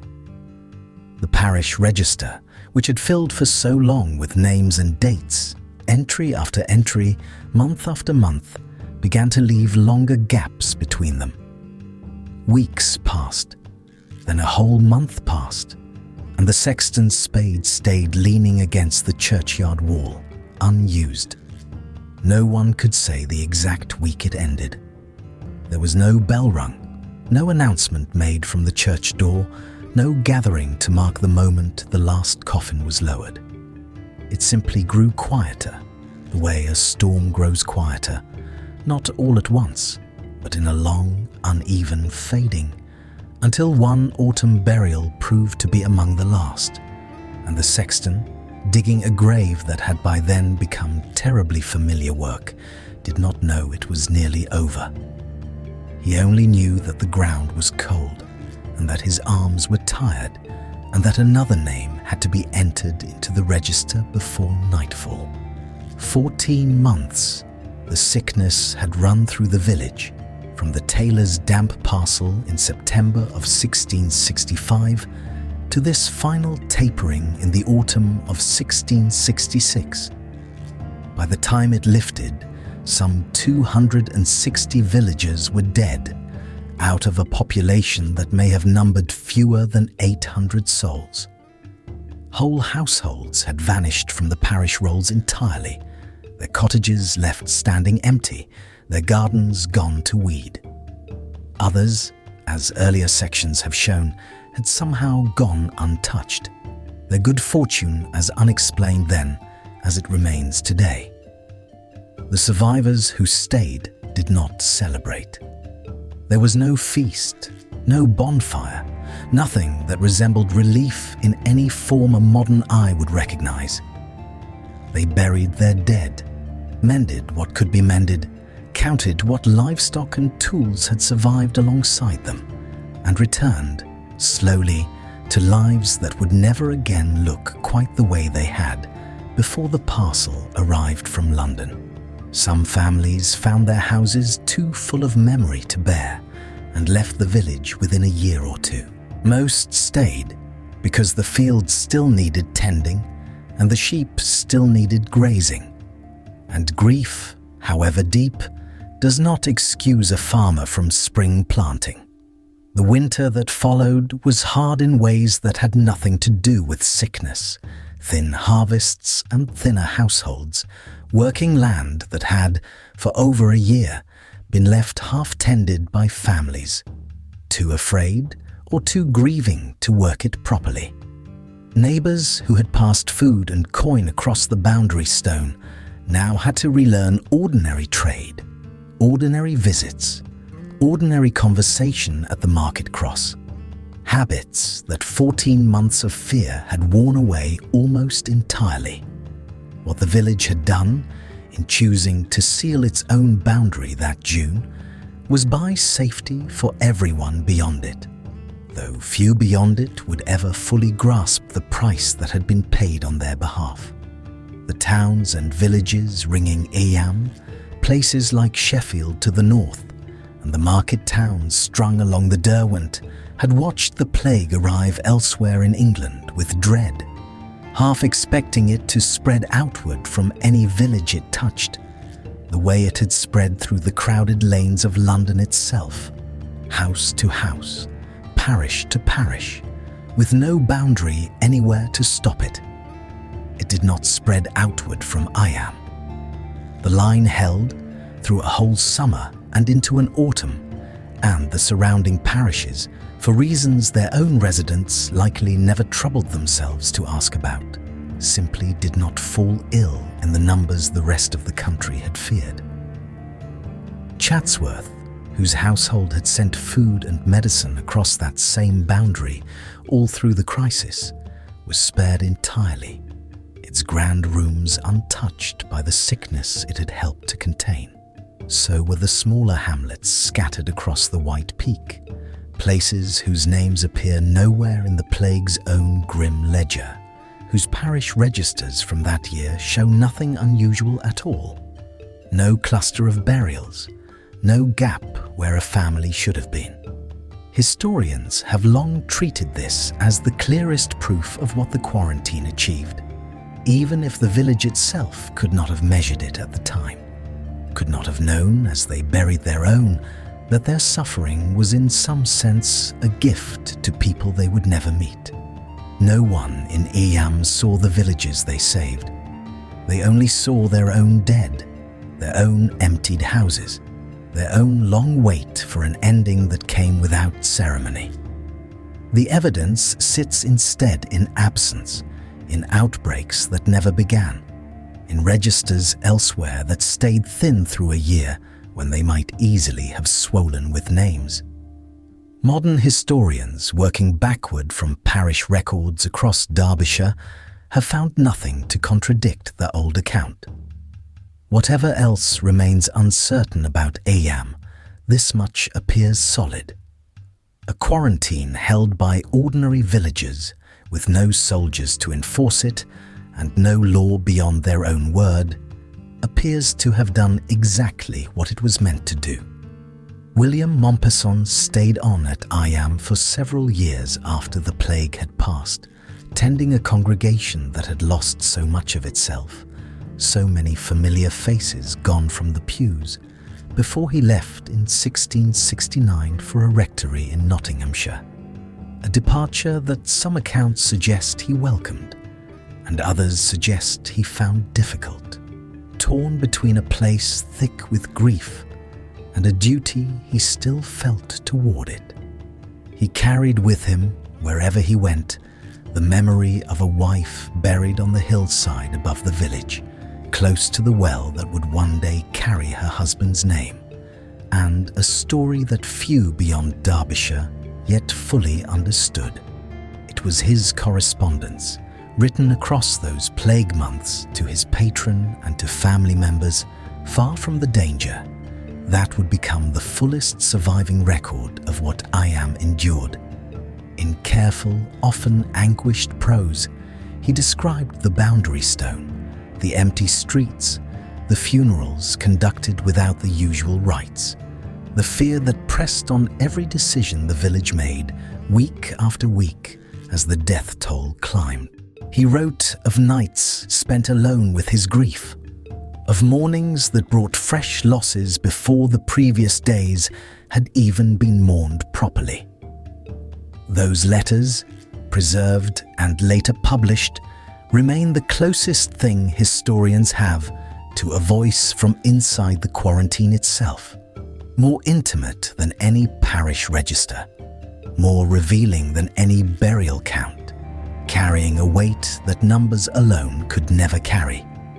Without them, much of what is known about Eyam's ordeal might have stayed buried along with its dead, another forgotten outbreak in a century that saw so many, its details lost to time the way so much else from that era has been lost.